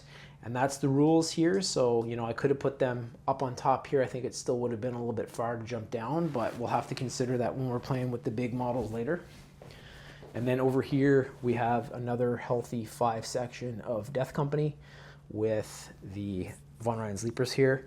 And we do have those Sanguinary Guard that might be flying down here to take on this Pyrovore, because if that Pyrovore gets to shoot, with its full wounds, it's going to be able to do some damage, I think. So luckily the Imperium are going here first. I'm going to do a little bit of strategy, come back and show you guys their move and what we're getting into with them.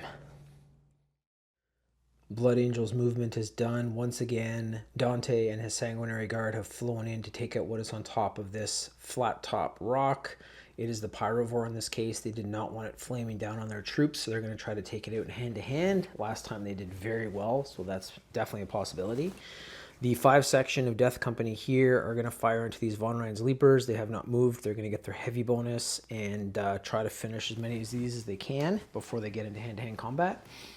Over here, you guys think it might be a little bit zealotish, but I have an Infernal Pistol now on the Sergeant at the front. It has a range of 6 inches, and I want to be able to blast that Melta pistol all over the Tyrant Guard and the Swarm Lord.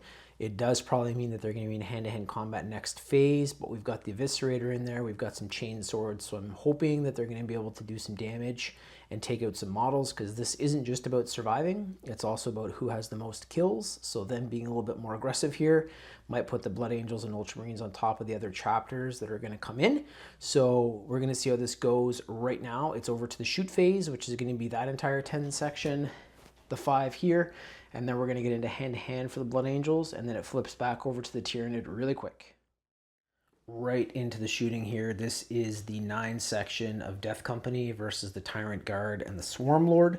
The Tyrant Guard have a toughness of 8. They're very strong organisms, 3+ save, but I'm hoping some of the punch here that the Blood Angels have with the Infernal Pistol and a couple of other things are going to do some damage. So I'm going to start off with the Infernal Pistol of the Sergeant. It is hitting on a 3+. And actually, if it's within 3 inches, I get a Melta 2 damage bonus. So I'm just going to check that out. He is. So this is why I moved him so close. So if I actually land these attacks, it's going to be an additional 2 damage on top of whatever D3 damage comes from this. So that might be able to actually kill a Tyrant Guard if I'm able to do it. So here we go. This is 1 shot, however, hitting on a 3+. I got it. I was very worried I wasn't going to get it. That is a 4. It is strength 7 against a, strength 8 versus toughness 8, so 4 to wound. Got that as well. Fantastic. Got a 6. It is -4 to AP, and actually the Tyrant Guard do not have an invulnerable save, so that makes it impossible for the Tyrant Guard to save. So this is like a... It's an Infernal Pistol, but it's like a Melta-Gun built down to a pistol, so it literally splashes the same kind of, like, I would say, sun-hot or Melta all over these creatures. So this is a D3 attack, but since I'm within 3, I'm going to get 2 on top of this. So let's see how many wounds I'm going to get here, because these are automatic. So that is 2. 1, 2. You cut that in half. Plus the 2 from the Melta is 4 wounds in total. The Sergeant with Melta Pistol has killed one of the Tyrant Guard, which is absolutely incredible. And this is exactly why I did that. Might be a little bit risque, but I wanted to get some big points here for the Blood Angels, and it looks like that's what we're starting to do. So that is 1 Tyrant Guard dead. The remaining section here is going to be able to shoot also. We do have a couple of bolt pistols in here though, so I'm going to do those first. So here we go, 3+. I can roll again. Do they have Oath of Moment? I forget, because they're... Yep. So I can re-roll the hit roll. I'm going to say that this is their Oath of Moment because this is the Swarm Lord, so my other unit's not going to be able to do it, nor will Dante fighting against the Pyrovore, but this is the perfect kind of unit to put an Oath of Moment against. And didn't get it anyways. So one of the bolt pistols did fire, and it is very small strength compared to these Tyrant Guards. So that Tyrant Guard is like a wall protecting their Swarm Lord. We're going to need a 6 to wound here. And it's a 1. I can't re-roll that. I can't add any dice to it because they don't have the Codex-specific chapter. They do, however, have the bolt rifles now, and I'm just going to count that. So we have 2, 4, 6, 8, 10, 12 dice. 4, 6, 8, 10, 12. And thanks for the patience while I count up my dice here. I want to make sure everything is fair. They don't have that ability that the Intercessors do on the Ultramarine side, so this is going to be 12 shots. They're not getting the heavy bonus either because they did move out of cover for this, so it's going to be 3+ to wound. And I can re-roll because this is our Oath of Moment. So let's re-roll these. Didn't pick up any extras. So this is what we're going in with. Once again, this is strength 4 versus toughness 8. Gonna need 6 to wound. Oof, we got 1 through, all the rest fell off, those Tyrant Guard. There's actually like some lore behind them that they might actually be based off of Space Marines, the Tyrant Guard. Because what the Tyranid do is they get like bioforms from other races and they create creatures out of them. And they believe that there's some Space Marine like DNA or gene seed within dead Tyrant Guard that they found. I don't know if that ever came into anything, but apparently they might be the Space Marine kind of Tyranid mix up there. So that was it for the Death Company on this side. I'm going to go and roll off camera for the other 5 Death Companies. So we had the Infernal Pistol Fire, the 2 bolt pistols, and all of the bolt rifles in that 9-man section. They were able to kill 1 of the Tyrant Guard, and now we're moving over to the other side. And then, of course, we'll finish up with hand-to-hand combat, Dante and his Sanguinary Guard. So a pretty good round there from the Death Company on the other side. Of course, we're going to sum this all up at the end, but they were able to kill a Von Ryan's Leaper. That toughness 5, though, a lot higher than the 3 toughness of the Hormagaunts. So those bolt rifles and bolt pistols are kind of starting to hit a wall. And all of these units are pretty much in hand-to-hand combat, so they're going to be jumping in next turn to get into hand-to-hand. But first, before we switch it back over to the Tyranid, we do have the Sanguinary Guard and Dante versus the Pyrovore. The Pyrovore also has a toughness of 6, though, so it's a pretty strong model. And I know that the Sanguinary Guard were able to make pretty quick work there of the Tyranid Prime, but it did not have as high a toughness. So here we go. This is the Carmine Blade. The Oath of Moment also is no longer in play since that was only against the Swarm Lord and their unit. That was also not in play with my last 5 section of Death Companies, so I couldn't re-roll. It would have helped a lot, but that's not the rules. So here we go, hitting on a 2+. Can't re-roll that. It sucks. I'm just going to see their abilities again, though, because I don't use Sanguinary Guard every day. Okay. Each time a melee attack targets this unit, subtract 1, and then each time a melee attack targets this unit, subtract 1. So it's great for defense with Dante leading them, but not so much for the offense. So only 2 have gone through. It is strength 6 versus that toughness 6, though, so 4 is to wound. And they didn't get it. They can't reroll. So the Carmine Blade was not able to penetrate the Pyrovore's hide. Next up is the Carmine's Spear. There are 2 of them. Each of them have 4 attacks. So I'll roll them 1 at a time for dramatic effect. It is hitting on a 2+ as well. And that is a 5 or a 6, so that counts. All of those are through. They are strength 6 as well. So against toughness 6, I'm going to need 4s here. Can't re-roll, but there's a few that went through, so that's great. This is now going to be the save for the Pyrovore. The Pyrovore has a 3+ save, no invulnerable save. Just going to see if it has a feel no pain. I'm pretty sure it doesn't. It does have a deadly demise, though, so we're going to have to see if it is killed here. That might actually affect one of the Sanguinary Guard for a future turn, and that's because this thing is like a living, like flamer cannon, pretty much. So when you penetrate it, there's going to be a bunch of corrosive acid and flame stuff coming out of it. All right, so it is -2 to AP. This is going to be 5+ saves for the Pyrovore. Very, very good roll. So it saved every single attack except 1. It is 2 damage per, so the Pyrovore goes from 5 wounds down to 3 wounds. I'm just going to make sure that its token is flipped. So I'm tracking that. So 2 wounds, 5 wounds to 3.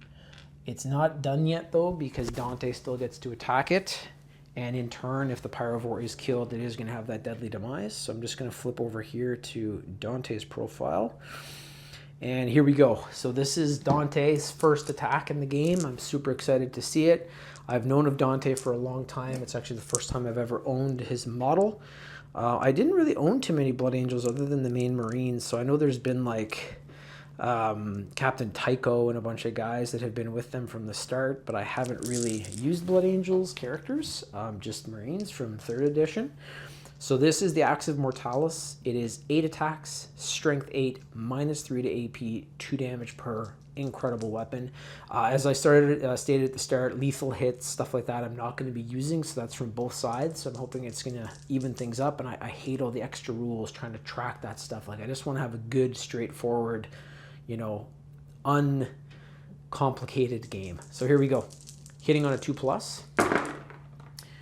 And that has maybe fallen off. Let's just see his abilities. Okay, so no, there's nothing that's going to help him reroll. The Oath of Moment's been used, so I can't reroll that, but there's still tons of attacks through. Strength 8 versus Toughness 6. This is going to be 3s to wound.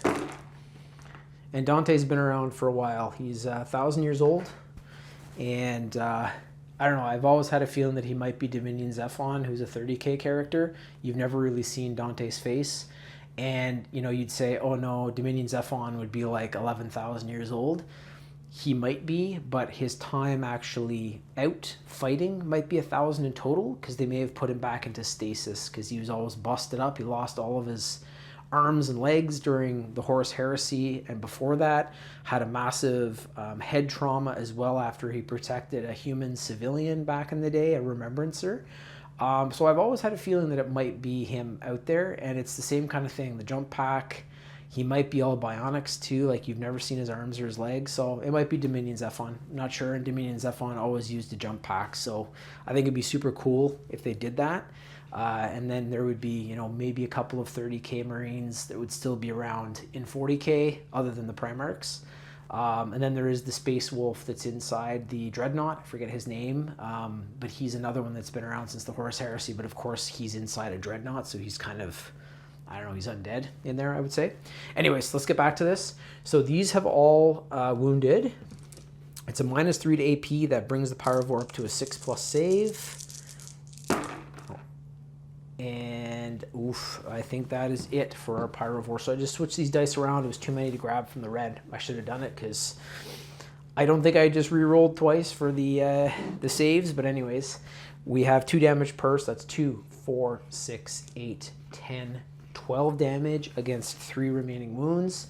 The Pyrovore has been destroyed. However, it does have something called Deadly Demise, and I'm going to read that for you guys right now. I know we've covered it previously, but it's been a while. So some models have Deadly Demise X. In this case, it's 1 for the Pyrovore, listed in their abilities. When such a model is destroyed, roll 1d6 before moving it from play. If such a model is a transport, that's not the case here, you don't have to worry. On a 6, each unit within 6 inches of that model suffers a number of mortal wounds denoted by X. If this is a random number, roll separately. So we have to roll a 6 here, so I'm going to roll a 6. It was not a 6, it was a 1. So that Pyrovore has exploded. Nothing happened. It's kind of acidy, flamey stuff went all over Dante and his Sanguinary Guard, but there was no effect there. Time to go back to the field. I'll show you guys sum up that turn, and then it's back over the Tyranid here in just a sec.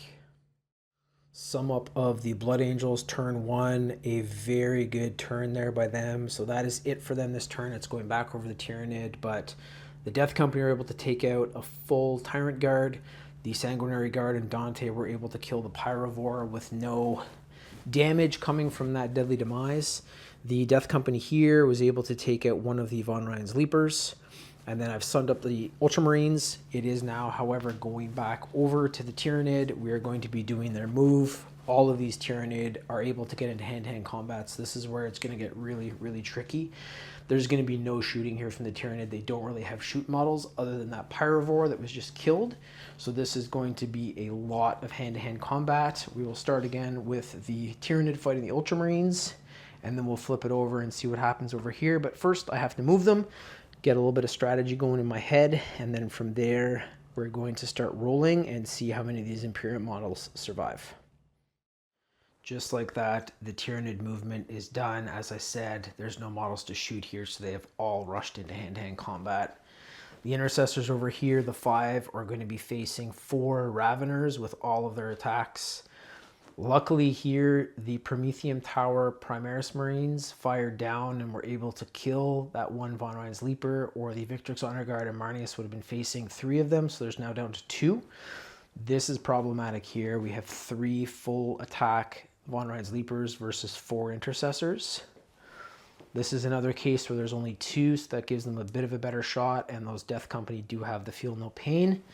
Once again, Dante and a Sanguinary Guard can do nothing. During the 3rd round, I might have to get these guys in for the initiative versus the bigger creatures, mattering who's alive. If they're the only unit left after this, that's going to change things, but I have to think about that. And then last but not least, and probably the biggest worry, we thought that, you know, Dante was crazy in hand-to-hand. This Swarm Lord is an absolute monster. 10 wounds, high toughness, tons of attacks, tons of strength, and it also has 2 Tyrant Guards still with it. Luckily, that Melt-A-Pistol and the remaining Death Company there were able to kill one of the Tyrant Guard, or that would have been even worse. So we're going to get into this right away. There is no shoots, all hand-to-hand combat. I'll probably roll the first 2, the Raveners and the Von Rhein's off camera. This one I definitely want to get. And then when we flip it over to the Blood Angels, I think I'm going to get all of their hand-to-hand combat on camera, because that's going to be some very, very cool fighting. We are just about to get to this fight here in the dice tray, but I wanted to sum everything up. A devastating turn for the Ultramarines. 18 attacks came down from these Von Rhein's Leapers and wiped out the 4 remaining intercessors that were there. They didn't have a chance. There were still 2 wounds on top of the 8 that they had. And then the Raveners here, these things twin-linked to be able to reroll your wounds. They were also able to kill an entire section of the 5 intercessors. So for the 3rd round, these Ultramarines, mattering on what happens during this turn, currently only have the Victrix Honor Guard, Marneus Calgar, and the 2 intercessors in the tower. We're going to get to the tray right now to see what happens here. I'm hoping the Victrix Honor Guard and Marneus can at least dispose of these 2 Von Rhein's Leapers. But the Tyranid have been rolling super well, and that toughness, strength 5 from the Von Rhein's Leapers and the Raveners versus the toughness 4, it has not been kind to the Space Marines. Perfect for killing Space Marines and hand-to-hand combat. So let's see what happens here. All right, so in the tray, this is our Von Rhein's Leapers. Again, at least they were able to be a little bit beaten down. So there's only 2 Von Rhein's Leapers, so it's going to be 12 attacks instead of 18. Still quite a lot. But those Raveners with that twin-linked, I didn't know they had that, so that was crazy. I'm very happy the Von Rhein's Leapers don't have that, because that might be the end of these Victrix Honor Guard if that was the case. So this is 6 attacks per, 12 attacks total, hitting on a 3+. Another very good roll. They do not have a reroll ability, but that's still enough. 10 have gone through. This is the big thing here. It is a strength 5 attack versus a toughness of 4, so 3s to wound. It's a game changer in regards. So a few did fall off there. If this is the Raveners, you'd be able to re-roll those, but luckily it's not. But still, you can see just the amount of wounds that are coming down, and these medium-sized models are perfect Space Marine killers. And the Tyranid are a super cheap army. Like, the 3 waves of this at 2,500 points might even be cheaper than like the Imperial Guard. And the bigger models coming out, the Haruspex, Malceptor, Norn Assimilator, Turvagon slash, what is he called? Tyrannofex, they are like tanks. And then you also have the Screamer Killers. So all of this for under 2,500 points is nuts. Space Marines with 2,500 would probably be about half the size.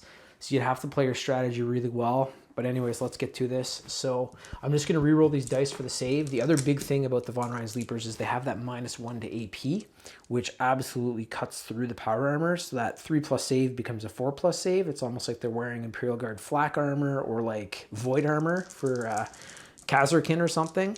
So this is going to be a -1 force to save here. And the Victrix Honor Guard actually do not have an invulnerable save, which is pretty crazy. They do have the abilities though, so I'm just going to check that before we do this. So while a Chapter Master model is leading this unit, each time an attack targets this unit, subtract 1 from the wound roll. So that's going to be pretty damn good, because there might be a lot of attacks and damage coming through here. The one saving grace is that the Von Rhein's Leapers only have 1 damage per attack. If they had 2, it'd be lights out. So here we go, 4+ saves. So not a bad roll. Not a bad roll at all by the Victrix Honor Guard. So this one is through. That would be 1 damage, and that's actually reduced to 0 damage because of that ability that they have. And while we're in the tray, we're going to go live. So the Von Rein's Leapers, the 2 that were there, were not able to do any damage. And we are flipping it back over for the Victrix Honor Guard counterattack here. So we're going to start up with the Blades of Honor again. We saw what this guy did last turn and completely shredded a 10 section of Hormagaunts himself. This is a much bigger model, but let's see how it goes. So this is hitting on a 2+. And these guys, were they were my Oath of Moment target. So I'm going to be able to re-roll that. So that's good. We got a 6. The Blades of Honor are Strength 5 versus Toughness 5. So this is 4s. They're also twin linked though, so I'm going to be able to re-roll this. Okay, so all those are through except for one. Fantastic rolls by both sides so far. It's crazy. And that one did fall off. However, there are 5 attacks through. -2 to AP. That's going to bring the Von Rein's Leaper up to the 6+ invulnerable save. And that is through. So we have 2, 4, 6, 8, 10 damage against a total of 6 wounds. 4 wounds actually. One was already beat up pretty bad. So the Victrix Honor Guard do not need Marnius Caligard again. They were able to wipe out those Von Rein's Leapers. And now it's moving over to the Blood Angels here in just a sec. But that is it for the Ultramarines. They are done for this round as well. So I'm going to be removing those models in a sec after the Blood Angels turn. And we're going to be getting the 3rd wave of Tyranid out here soon. So not a bad survival round there by the Blood Angels. We'll sum it up thereafter, but they did lose 1 Death Company Marine. Another was down to 1 wound, but they were able to fight back. And there is now only 1 Von Rein's Leaper across the table from us. We're not done yet. I wanted to finish up the 2nd turn with this. It's going to be, I think, a pretty big turn for the Tyranid here. And this is against that big section of Death Company. If the Death Company are able to fight back, they've got some really potent weapons in there like the Eviscerator. So I'm going to try to keep those Marines alive to have that counterattack and bring them into the 3rd round against the big league models. So right off the bat, it is going to be the Crushing Claws and Rending Claws. This is the big, like, crab-looking like claws that are going to be fighting here. It is 2 attacks per model. Strength 8. They are twin-linked as well. -2 to AP and 2 damage. I'm just looking to see if they have any other... Because they have a couple. They have the Bone Cleaver, Lashing Whip, and Rending Claws. They don't have that. The Crushing Claws and Rending Claws, and then the Scything Talons and Rending Claws. So yeah, this is the Crushing Claws and Rending Claws. A couple different profiles for them. I thought they'd have more attacks. I thought they'd have some extra attacks, but we'll see how it goes. This is 2 attacks from the first one hitting on a 4+. Oof, 12. Here's the other. Both of those attack sets are through. So that is 4 attacks coming about. And it is Strength 8 versus Toughness 4. This is going to be 2s to wound, and they can reroll this since they're twin-linked. And no need to reroll. So the reason for this is the strength is twice that of the toughness of the models they're fighting. So it is a 2 to wound. If I had rolled the 1 there, I can also reroll because it's twin-linked. So these are very good models for hand-to-hand. No ranged weaponry at all, so they just got to kind of survive the weathering fire and then get into hand-to-hand. It is now going to be the Space Marine saving, so black dice for our Death Company. It is -2 to AP. That brings our Death Company Marines up to a 5+, but they also have the Feel No Pain, so here we go. So they were able to save 2. These are both saved, so that's 2 4 damage that didn't go through. These I can cover with the Feel No Pain, but I have to roll 6s. So we're looking for 6s here for the Death Company. And 1 was saved, so that was huge. However, there is 2... hold on. No, they're good, because I rolled the 6, so they're fine. Nothing happened there. That's insane. Okay.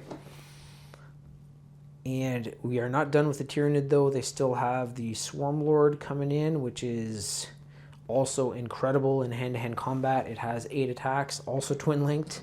2, 4, 6, 8. So yeah, sorry what happened there. I got a little bit confused. I rolled the 5, which is high enough to save because of the -2 to AP.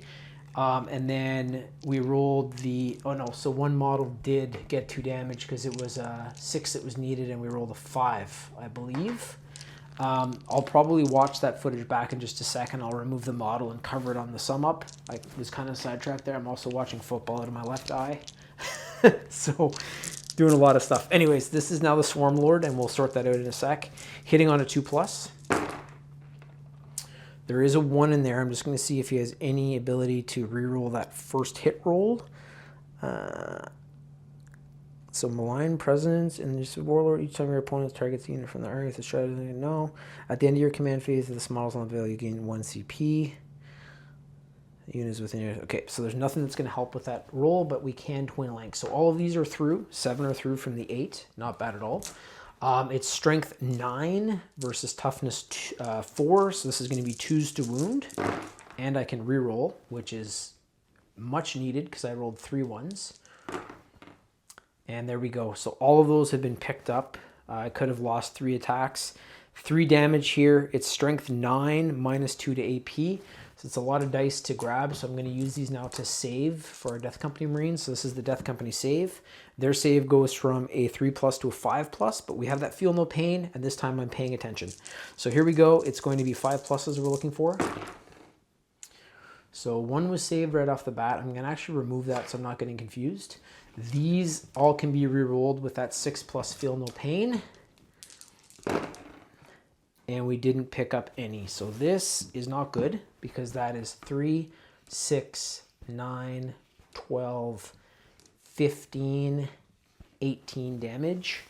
And we have 2, 4, 6, 8, 10, 12, 14, 16, 17 wounds. So the Hive Tyrants, it doesn't really matter. I don't have to double check that feel no pain.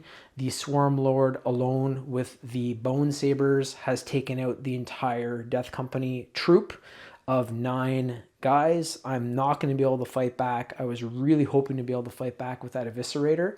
And the Death Company is, like the Ultramarines, completely decimated for this last turn. They have the 4 Death Company Marines on the further side of the table. They do have Dante and the Sanguinary Guard, but they've lost an entire section of Death Company. I will sum that up in just a second, show you guys the table. All right, so to sum up that entire turn 2 and show you guys what remains, the 4 Death Company here are still alive. That Von Ryan Sleeper is going to get removed because we're putting the 3rd wave in here. The Sanguinary Guard and Dante are all still alive. The Swarm Lord absolutely destroyed the Death Company Marines there, but there are 4 man-sized sabers that came down, probably just cutting them all in half and into shreds. Over here, we have the Victrix Honor Guard. One of them is wounded, has 2 wounds remaining. We have Marnius Calgar, and then we have our 2 Intercessor Marines up in the tower. This last wave, I'll show you guys what's coming out here. So the Raveners are going to get put back as well. Is our Screamer Killer, Haruspex, Norn Assimilator, Malceptor, Tyrannofex, and another Screamer Killer. This, however, is the casualties that the Ultramarine Blood Angels team has been able to do. So from that first round, we have the Ripper Swarms, we have tons of Hormigaunt models, Winged Tyranid Prime. We had 1 Barb Gaunt. From the second round, they were able to kill a Tyrant Guard, Pyrovore, several Von Ryan's Leapers, so a section and a half of them, and then 1 of the Raveners. That's all going to get pulled away. I was also thinking I am going to stop this after 3 waves. I'm going to make it fair. I don't want a 4th wave where all of the Tyranid are coming back in. It's just going to be a bit of a mess to track. So literally after this last final turn, we're going to call it, and we're going to see how many Ultramarines and Blood Angels are still alive, how many models they have killed. I don't think I'll do a full tally, but we'll have an idea from the camera how much that is. And then we'll bring out our next 2 chapters and see how they do against the exact same Tyranid force. But first things first, I'm going to remove the Tyranid model here on the table and then put out the 3rd wave after the Space Marines have been set up, and we'll come back and sum up where everybody is and kind of my ideas behind that. All right, this one might be coming to a close here real quick. It is, of course, going to be the Imperium models first. These are the big Tyranid models. The hive mind has said enough of these pesky Space Marines. I'm sending in my big guns, so to speak. So we have the Malceptor here.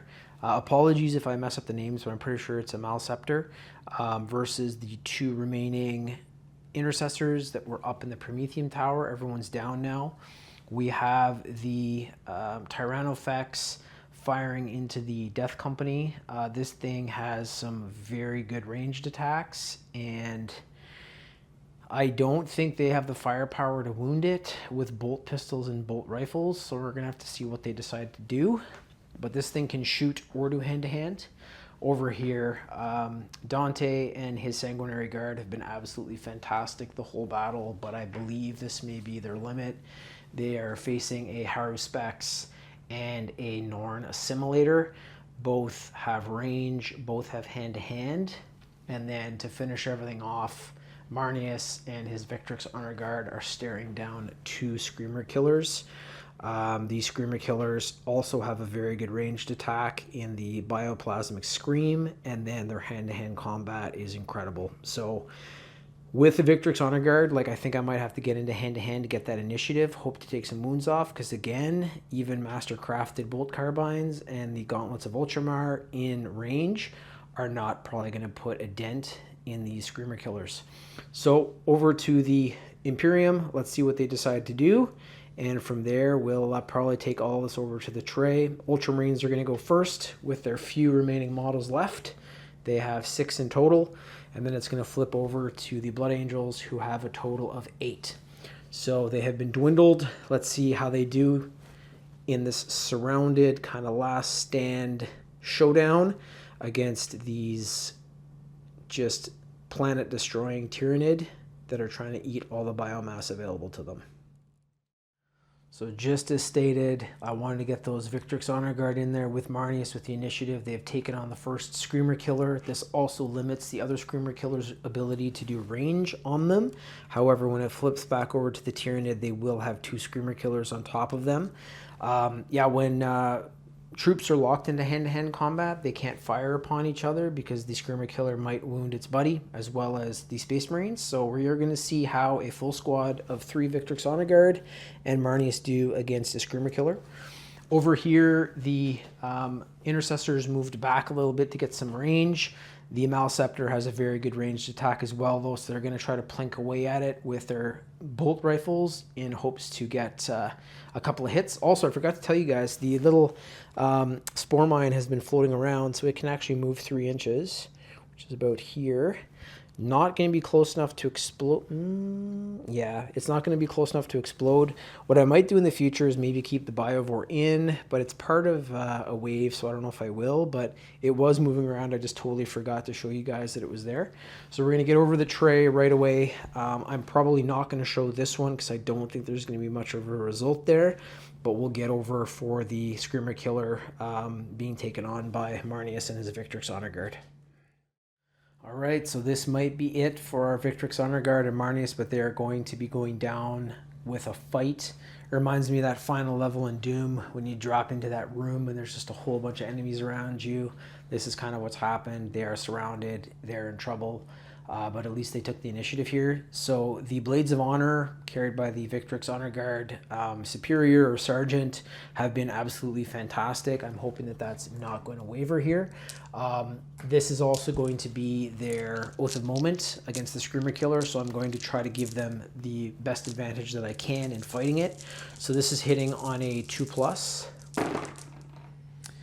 So that fell off. Just to check for the Oath of Moment, I can reroll the hit roll, so this is going to get re-rolled.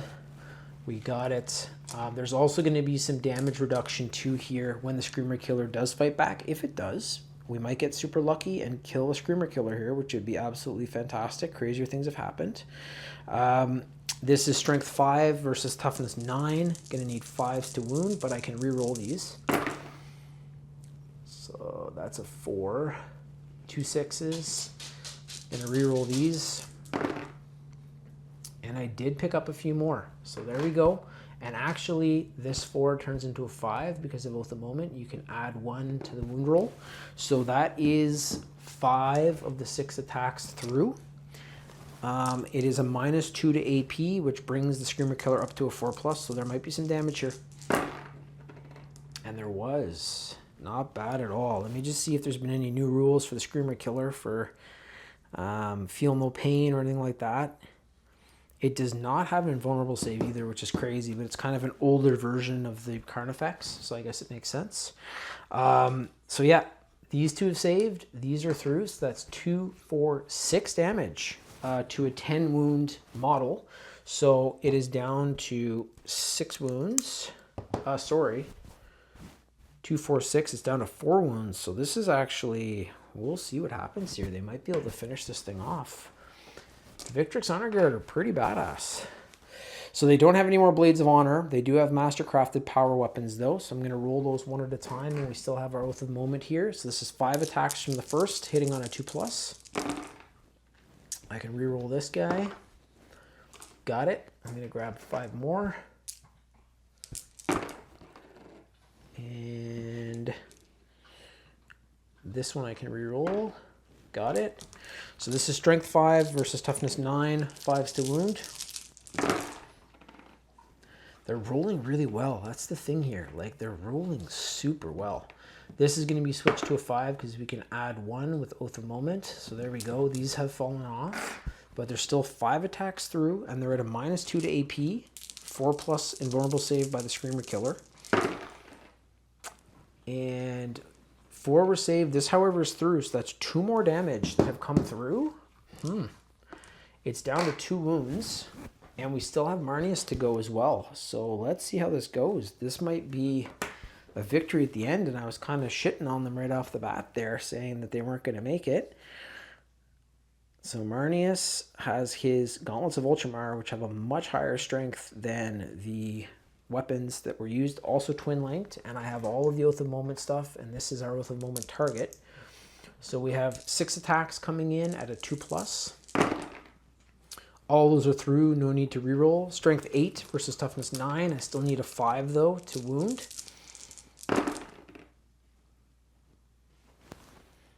Were they, hold on a sec, were they 5? I'm just checking here because I'm seeing the toughness of 9. Yeah, they were strength 5. So if that had been toughness 10, it would have been 6s to wound, but everything I've done so far has been legit for the Space Marines. Those Victrix Honor Guard have pretty strong weapons. So for this one, we needed 5s. Didn't get them across the board, but I can add 1 to the dice. Those don't, that would be a 4, a 4, and a 2, so that doesn't work. So 3 of the attacks have gone through. It's -3 to AP though, which brings our Screamer Killer up to a 5+ save. And you know what? They have killed the Screamer Killer. So it needed a 5. It does have a deadly demise though, so this might affect some of the models that we're just attacking. So there have been 3 wounds through. The Gauntlets of Ultramar are 3 damage per, so that's 3, 6, 9. That would have taken out the Screamer Killer almost right off the bat. But Deadly Demise, I don't need to read it again. It's an ability that, you know, this thing has some bioplasmic like stuff in it, so when it explodes, it's able to kill, possibly.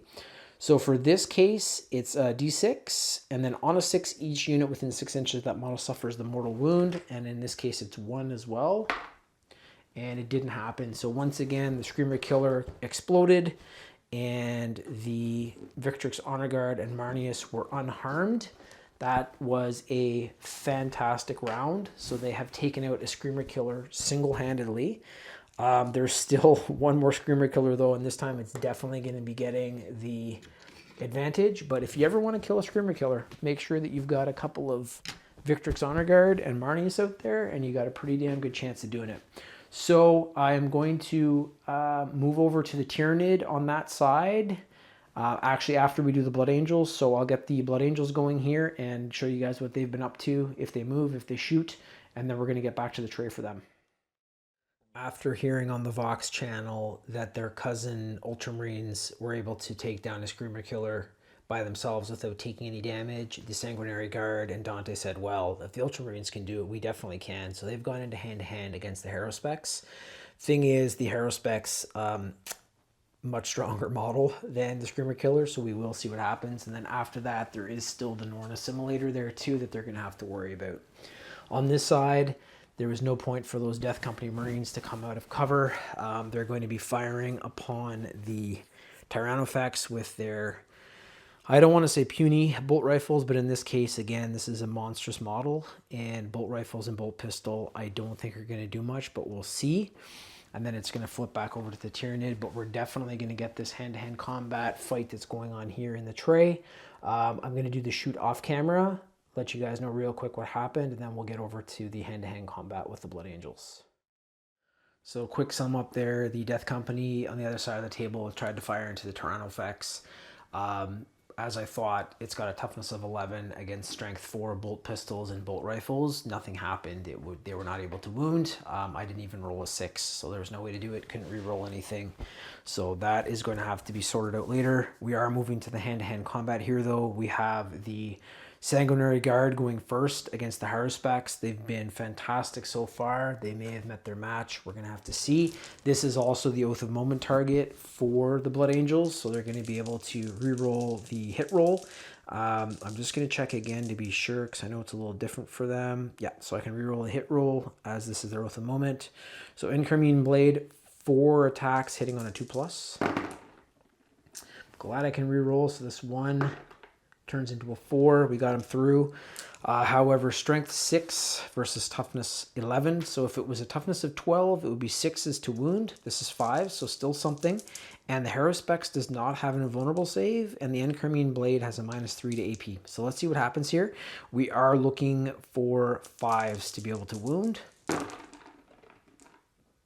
And none of those are through. I am not able to... Yeah, everything here is defense for them, so when there is a counterattack, it's going to help greatly, but right now, only 1 attack has gone through. It is -3 to AP, though, so that brings the Haruspecs up to a 6+ save, which it saved. So that means no damage from the Incurmine Blade of the Sanguinary Guard Superior. Moving over to the Incurmine Spears, so this is 2 attacks at 4 apiece. So I should say 8 attacks in total. They're very quick with those spears. I can re-roll that too. I'm just going to roll everything. So 1 is through. I'm going to re-roll these. We're looking for... no, so these are through. I'm looking for 2s. So these 2 1s I'll try to re-roll. And I picked them all up. So all 8 are through. This is a 6 against 11 toughness. So it's going to be 5s again to wound. We got 2 through. These all fell off. This is what happens against these big models. It's very difficult to penetrate their hide or their chitin or whatever they have. So this is going to be -2. Brings the Haruspecs up to a 5+ save. Saved 1. This one is through, though. That is 2 wounds. So the Haruspecs has gone from 14 down to 12. We are going to see what our Commander Dante, Chapter Master of the Ultramarine, or the Blood Angels, can do here. So I'm just going to get his profile up. And he does have that Axe Mortalis, which has still, the strength is 8. It's not going to help too much, but let's see what we can do here. I'm also going to check his abilities just to make sure I'm not missing anything. Okay, so... I'm going to grab my 8 dice, count them up here just to be sure. We got 8, hitting on a 2+. You can re-roll. This is their Oath of Moment. Got it. So this is strength 8, toughness 11, still 5s to wound. Very good roll by Dante. He's not going to be able to pick up anything. It's not twin linked. He doesn't have the capability of adding any dice because he's not codex specific. But these are through, so I'll grab 4 red dice. And that -3 to AP is going to bring the Haruspecs up to a 6+ save, which is also fantastic. And it has not been able to save any of them. That is 2 damage per. So we have 2, 4, 6, 8. So the 12... 1, 2, 3, 4, 5, 6, 7, 8. The 12 wounds that were there goes down to 4 wounds. The Haruspecs is going to be able to fight back here. We're going to do that right now. I'm just getting up the Sanguinary Guard profile because those wounds are going to be administered to them. At this point too, they have that defensive capability. So each time a melee attack targets this unit, subtract 1 from the hit roll. So that's going to help immensely. And then while a character model is leading this unit, we have Dante leading them. Each time a melee attack targets this unit, subtract 1 from the wound roll as well. So the Haruspex is going to have to get some really good rolls in here to be able to wound the Sanguinary Guard because of the way they're set up. So here we go.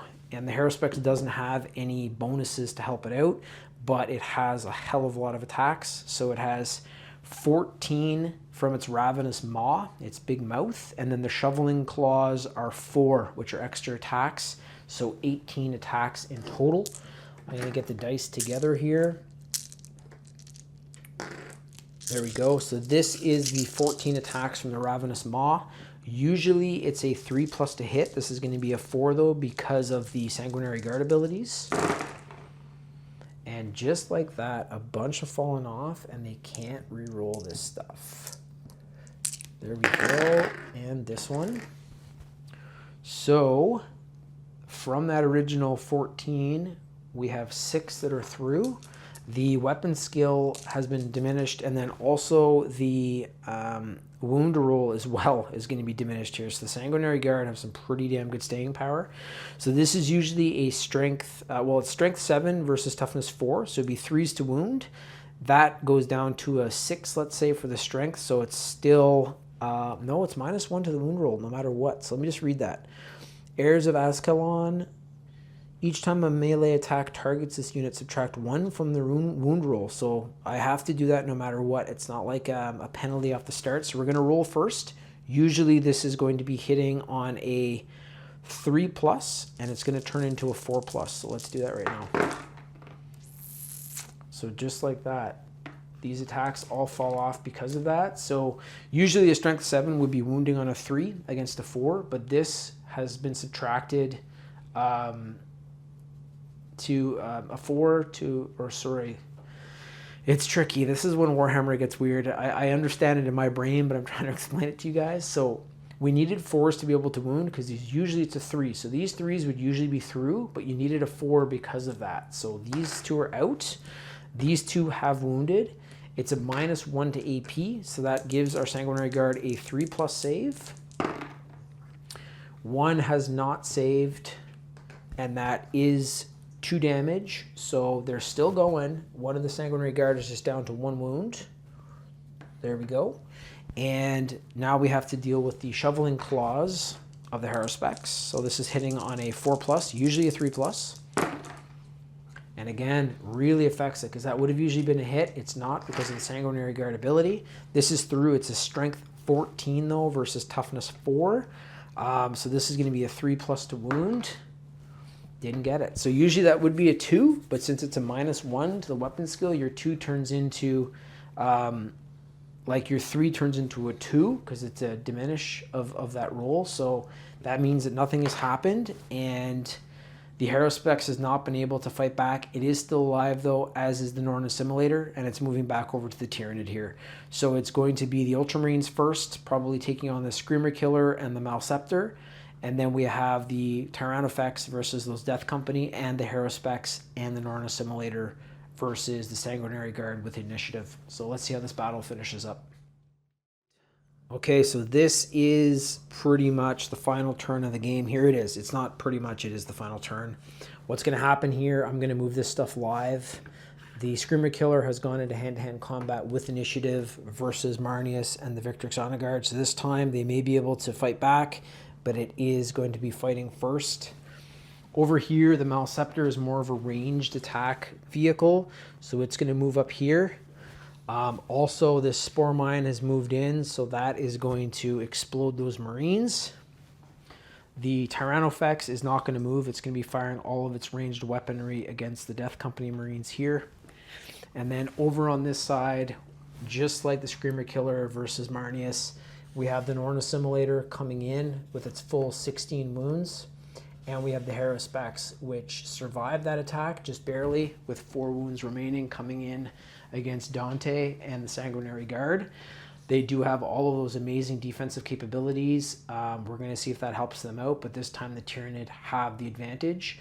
So I am going to do all of these turns, I think, on camera. We're going to start over with the Spore Mine. I'll read you guys the information about that because it might actually kill both of them, mattering on what it rolls. And then the Malceptor might be able to put its ranged attacks on the Death Company over here.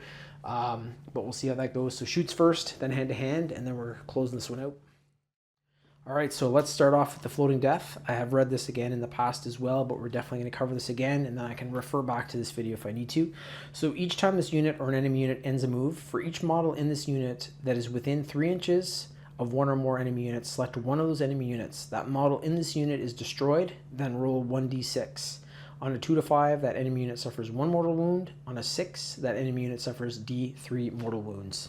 So this is the 2 unit of Intercessors.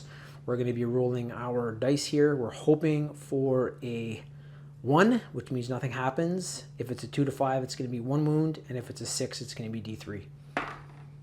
It was a 4, so not the worst thing. That is 1 mortal wound. That has been administered to the Marine that is not the Sergeant, so I'm just going to put a token beside him showing that he has 1 wound remaining. The Spore Mine has exploded, which means that that was another enemy that was killed for this fight.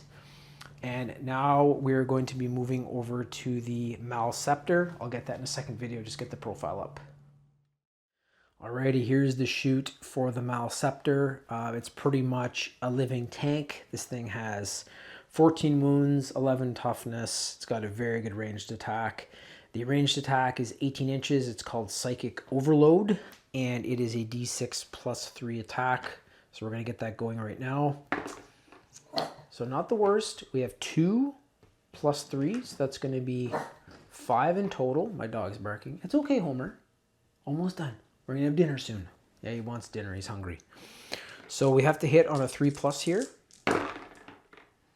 2 fell off. It does not have a reroll ability. That's one thing with the Tyranid. They just don't have that. It is a strength 10 versus the toughness 4, so it's going to be 2s to wound. All of those are through. It is a -2 to AP. That brings our Space Marines up to a 5 plus save. 1 was saved. They're hanging on for as long as they can. However, 3 damage per 3, 6 wounds. There was 3 wounds remaining between the 2 Marines, so that is the end of our Intercessors. The Ultramarines only have the Victrix Honor Guard left with their Chapter Master, Marnius Caligar, and that is coming up next to see if he survives along with those Victrix Honor Guard against the Screamer Killer. All right, this is it. The Screamer Killer versus the Victrix Honor Guard and Marnius. I'm not going to lie, after seeing that first turn against the Screamer Killer, I think they have a very good chance of surviving this battle and getting airlifted out of here, and then adding to the tally, hopefully, 1 more Screamer Killer. They did absolutely fantastic. These things don't have an invulnerable save. Their abilities aren't great either. I should have maybe used their ranged attacks instead, but the Victrix Honor Guard and Marnius wanted to get right into it. There is, however, Screamer Killer Talons. They are 10 attacks, hitting on a 3 plus. Not rolling great for these big models either at the end of the game, which is exactly when the Tyranid need it. All of these are through. There's no additional rolls or anything for the Screamer Killer either. So this is going to be strength 10 versus our Victrix Honor Guard toughness 4, 2s to wound. But they do have those abilities. Let me check here. It's tough. I'm trying to memorize everything within the game. So I can subtract 1 from the wound roll. Yeah. Subtract 1 from the wound roll. So this was our wound roll here. 2, 4, 6. Yep. So they usually needed a 2 plus. So I'm going to turn, yeah, it's not going to really help. If I subtract this, it would be down to 2. So all those attacks are still through because of the strength of the Screamer Killer. Thought there maybe be able to help out. I'm just going to use these dice as the save for the Victrix Honor Guard. They usually have a 2 plus. This is a -2, so it's going to be 4 plus saves. Oof, and that one hurt. So that's a 3. 2 of them were saved, and this is 3, 3 damage per from the Screamer Killer Talons. So 3, 6, 9, 12. That is the end of our Victrix Honor Guard. 3, 6, 7, 8, 9, 10, 11, 12. And actually Marnius has also taken 2 wounds, so he goes from his 6 to 4 because he's part of that unit, so it's not like the wounds just fall off. The Screamer Killer is attacking that entire section, so they are having to bat away its arms and chop away at it with their axes. So the Victrix have all been killed. Marnius does remain though. He's got 4 wounds left. The Screamer Killer is done its attacks, and Marnius is going to be able to fight back. So let's see if he can avenge his Victrix Honor Guard with those Gauntlets of Ultramar. It's going to be 6 attacks. This is definitely their Oath of Moment character, so we are going to be adding that to this as well. 2+. I can reroll the 1 Oath of Moment. These are all through. It's twin linked, so strength 8 versus toughness 9. Need 5s to wound. They're twin linked, so these are through. I have a 3, 2, and 4. Let's see if we can pick up some more attacks. Did. Picked up 2 more from that. So there's 5 attacks through. Minus 3 to AP. That brings the Screamer Killer up to a 5+ save. So it was able to save 2. There's 6s there. However, this is 3, 6, 9 damage. He almost killed it in return. So it has 1 wound left. That closes out the Ultramarines game. Marnius Caligar has survived this battle with 4 wounds remaining. Let's sum it up, and then we'll go over to the Blood Angels.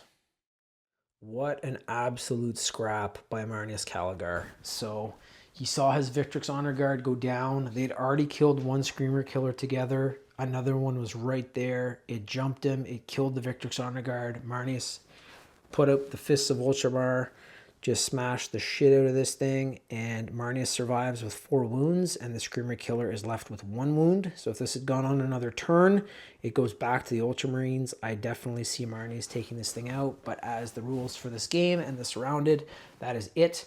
He is the sole Ultramarine model left, as the Malceptor was able to kill the 2 Intercessors over here. Now we move over to the end here of the game. The Tyrannofex is going to be firing all of its weaponry into the Death Company. And then we are going to see how Sanguinary Guard and Dante can do against a Wounded Haruspex and an Orna Assimilator. All right, here we are. So this is not going to be pretty. The Tyrannofex has some crazy weaponry. The first one is going to be the Fleshborer Hive. It's twin linked. It is 20 rounds coming down at a strength of 5, hitting on a 3+. So let's remove these. Any others under 3? Nope. So all these attacks are through. 17 shots. They're coming in at a strength 5 versus toughness 4. It's going to be 3s to wound.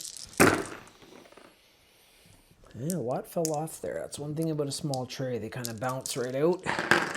No way to... oh, shit. No, I can reroll those before I do that. So it is twin linked. So we're going to reroll this. We need 3s. Yeah. So I got to play fair for both sides. I always do. And that shows you that a bunch more attacks were picked up. These are all through. I am not going to pick up other dice. This is now the save. So the Fleshborer Hive is 0 to AP. This is going to be the 3+ regular save of the Death Company. And then they also have their Feel No Pain 6+. So here we go, looking for 3s. That's a 1. So any of the 3s here are saves. I'm going to remove them. So these are the ones that we have to re-roll here. We're looking for 6s for the Feel No Pain. And they didn't save. So none of them were 6s. That means that they did not use that Super Saiyan, Black Rage, Feel No Pain. So there has been 1, 2, 3 Marines killed. There is 1 Death Company Marine remaining, but there's extra attacks for the Tyrannofex. So I'm just going to remove... Yeah, and there's 1 that had 1 wound. So actually the Death Company Sergeant is down to 1 wound now. Just putting my And Death Company Marines over here. There we go. One of them is, I have their stands numbered, so I'm just making sure they're back with the same squads because I use that. So the last one here is the Stinger Salvos, which are on its back. They are 8 attacks coming in, and they are also strength 5. So 2, 4, 6, 8. 3 pluses to hit. That's a 6. That's out. Nope. Stinger Salvos are not twin links, so you can't reroll those. Strength 5, toughness 4, 3s to wound. These two fell off. Let's see. 0 AP, it's going to be 3 plus. And save them all. So that Death Company Marine has survived the onslaught of the Tyrannofex, and he has actually survived this battle. Now we're going to be getting over to the final fight of the game, and that's the hand-to-hand combat of Dante and his Sanguinary Guard. All right, and this is for everything. So there's going to be some bonuses here because of those buffs to the Sanguinary Guard via Dante and just via their abilities. So we're starting off with the Ravenous Maw. Usually a 3 plus to hit. It's going to be a 4 plus.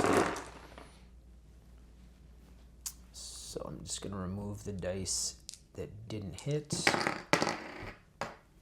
This is also going to be a usual 3 plus. It's going to be a 4 plus because of the masks. So anything that's under a 4 has not hit.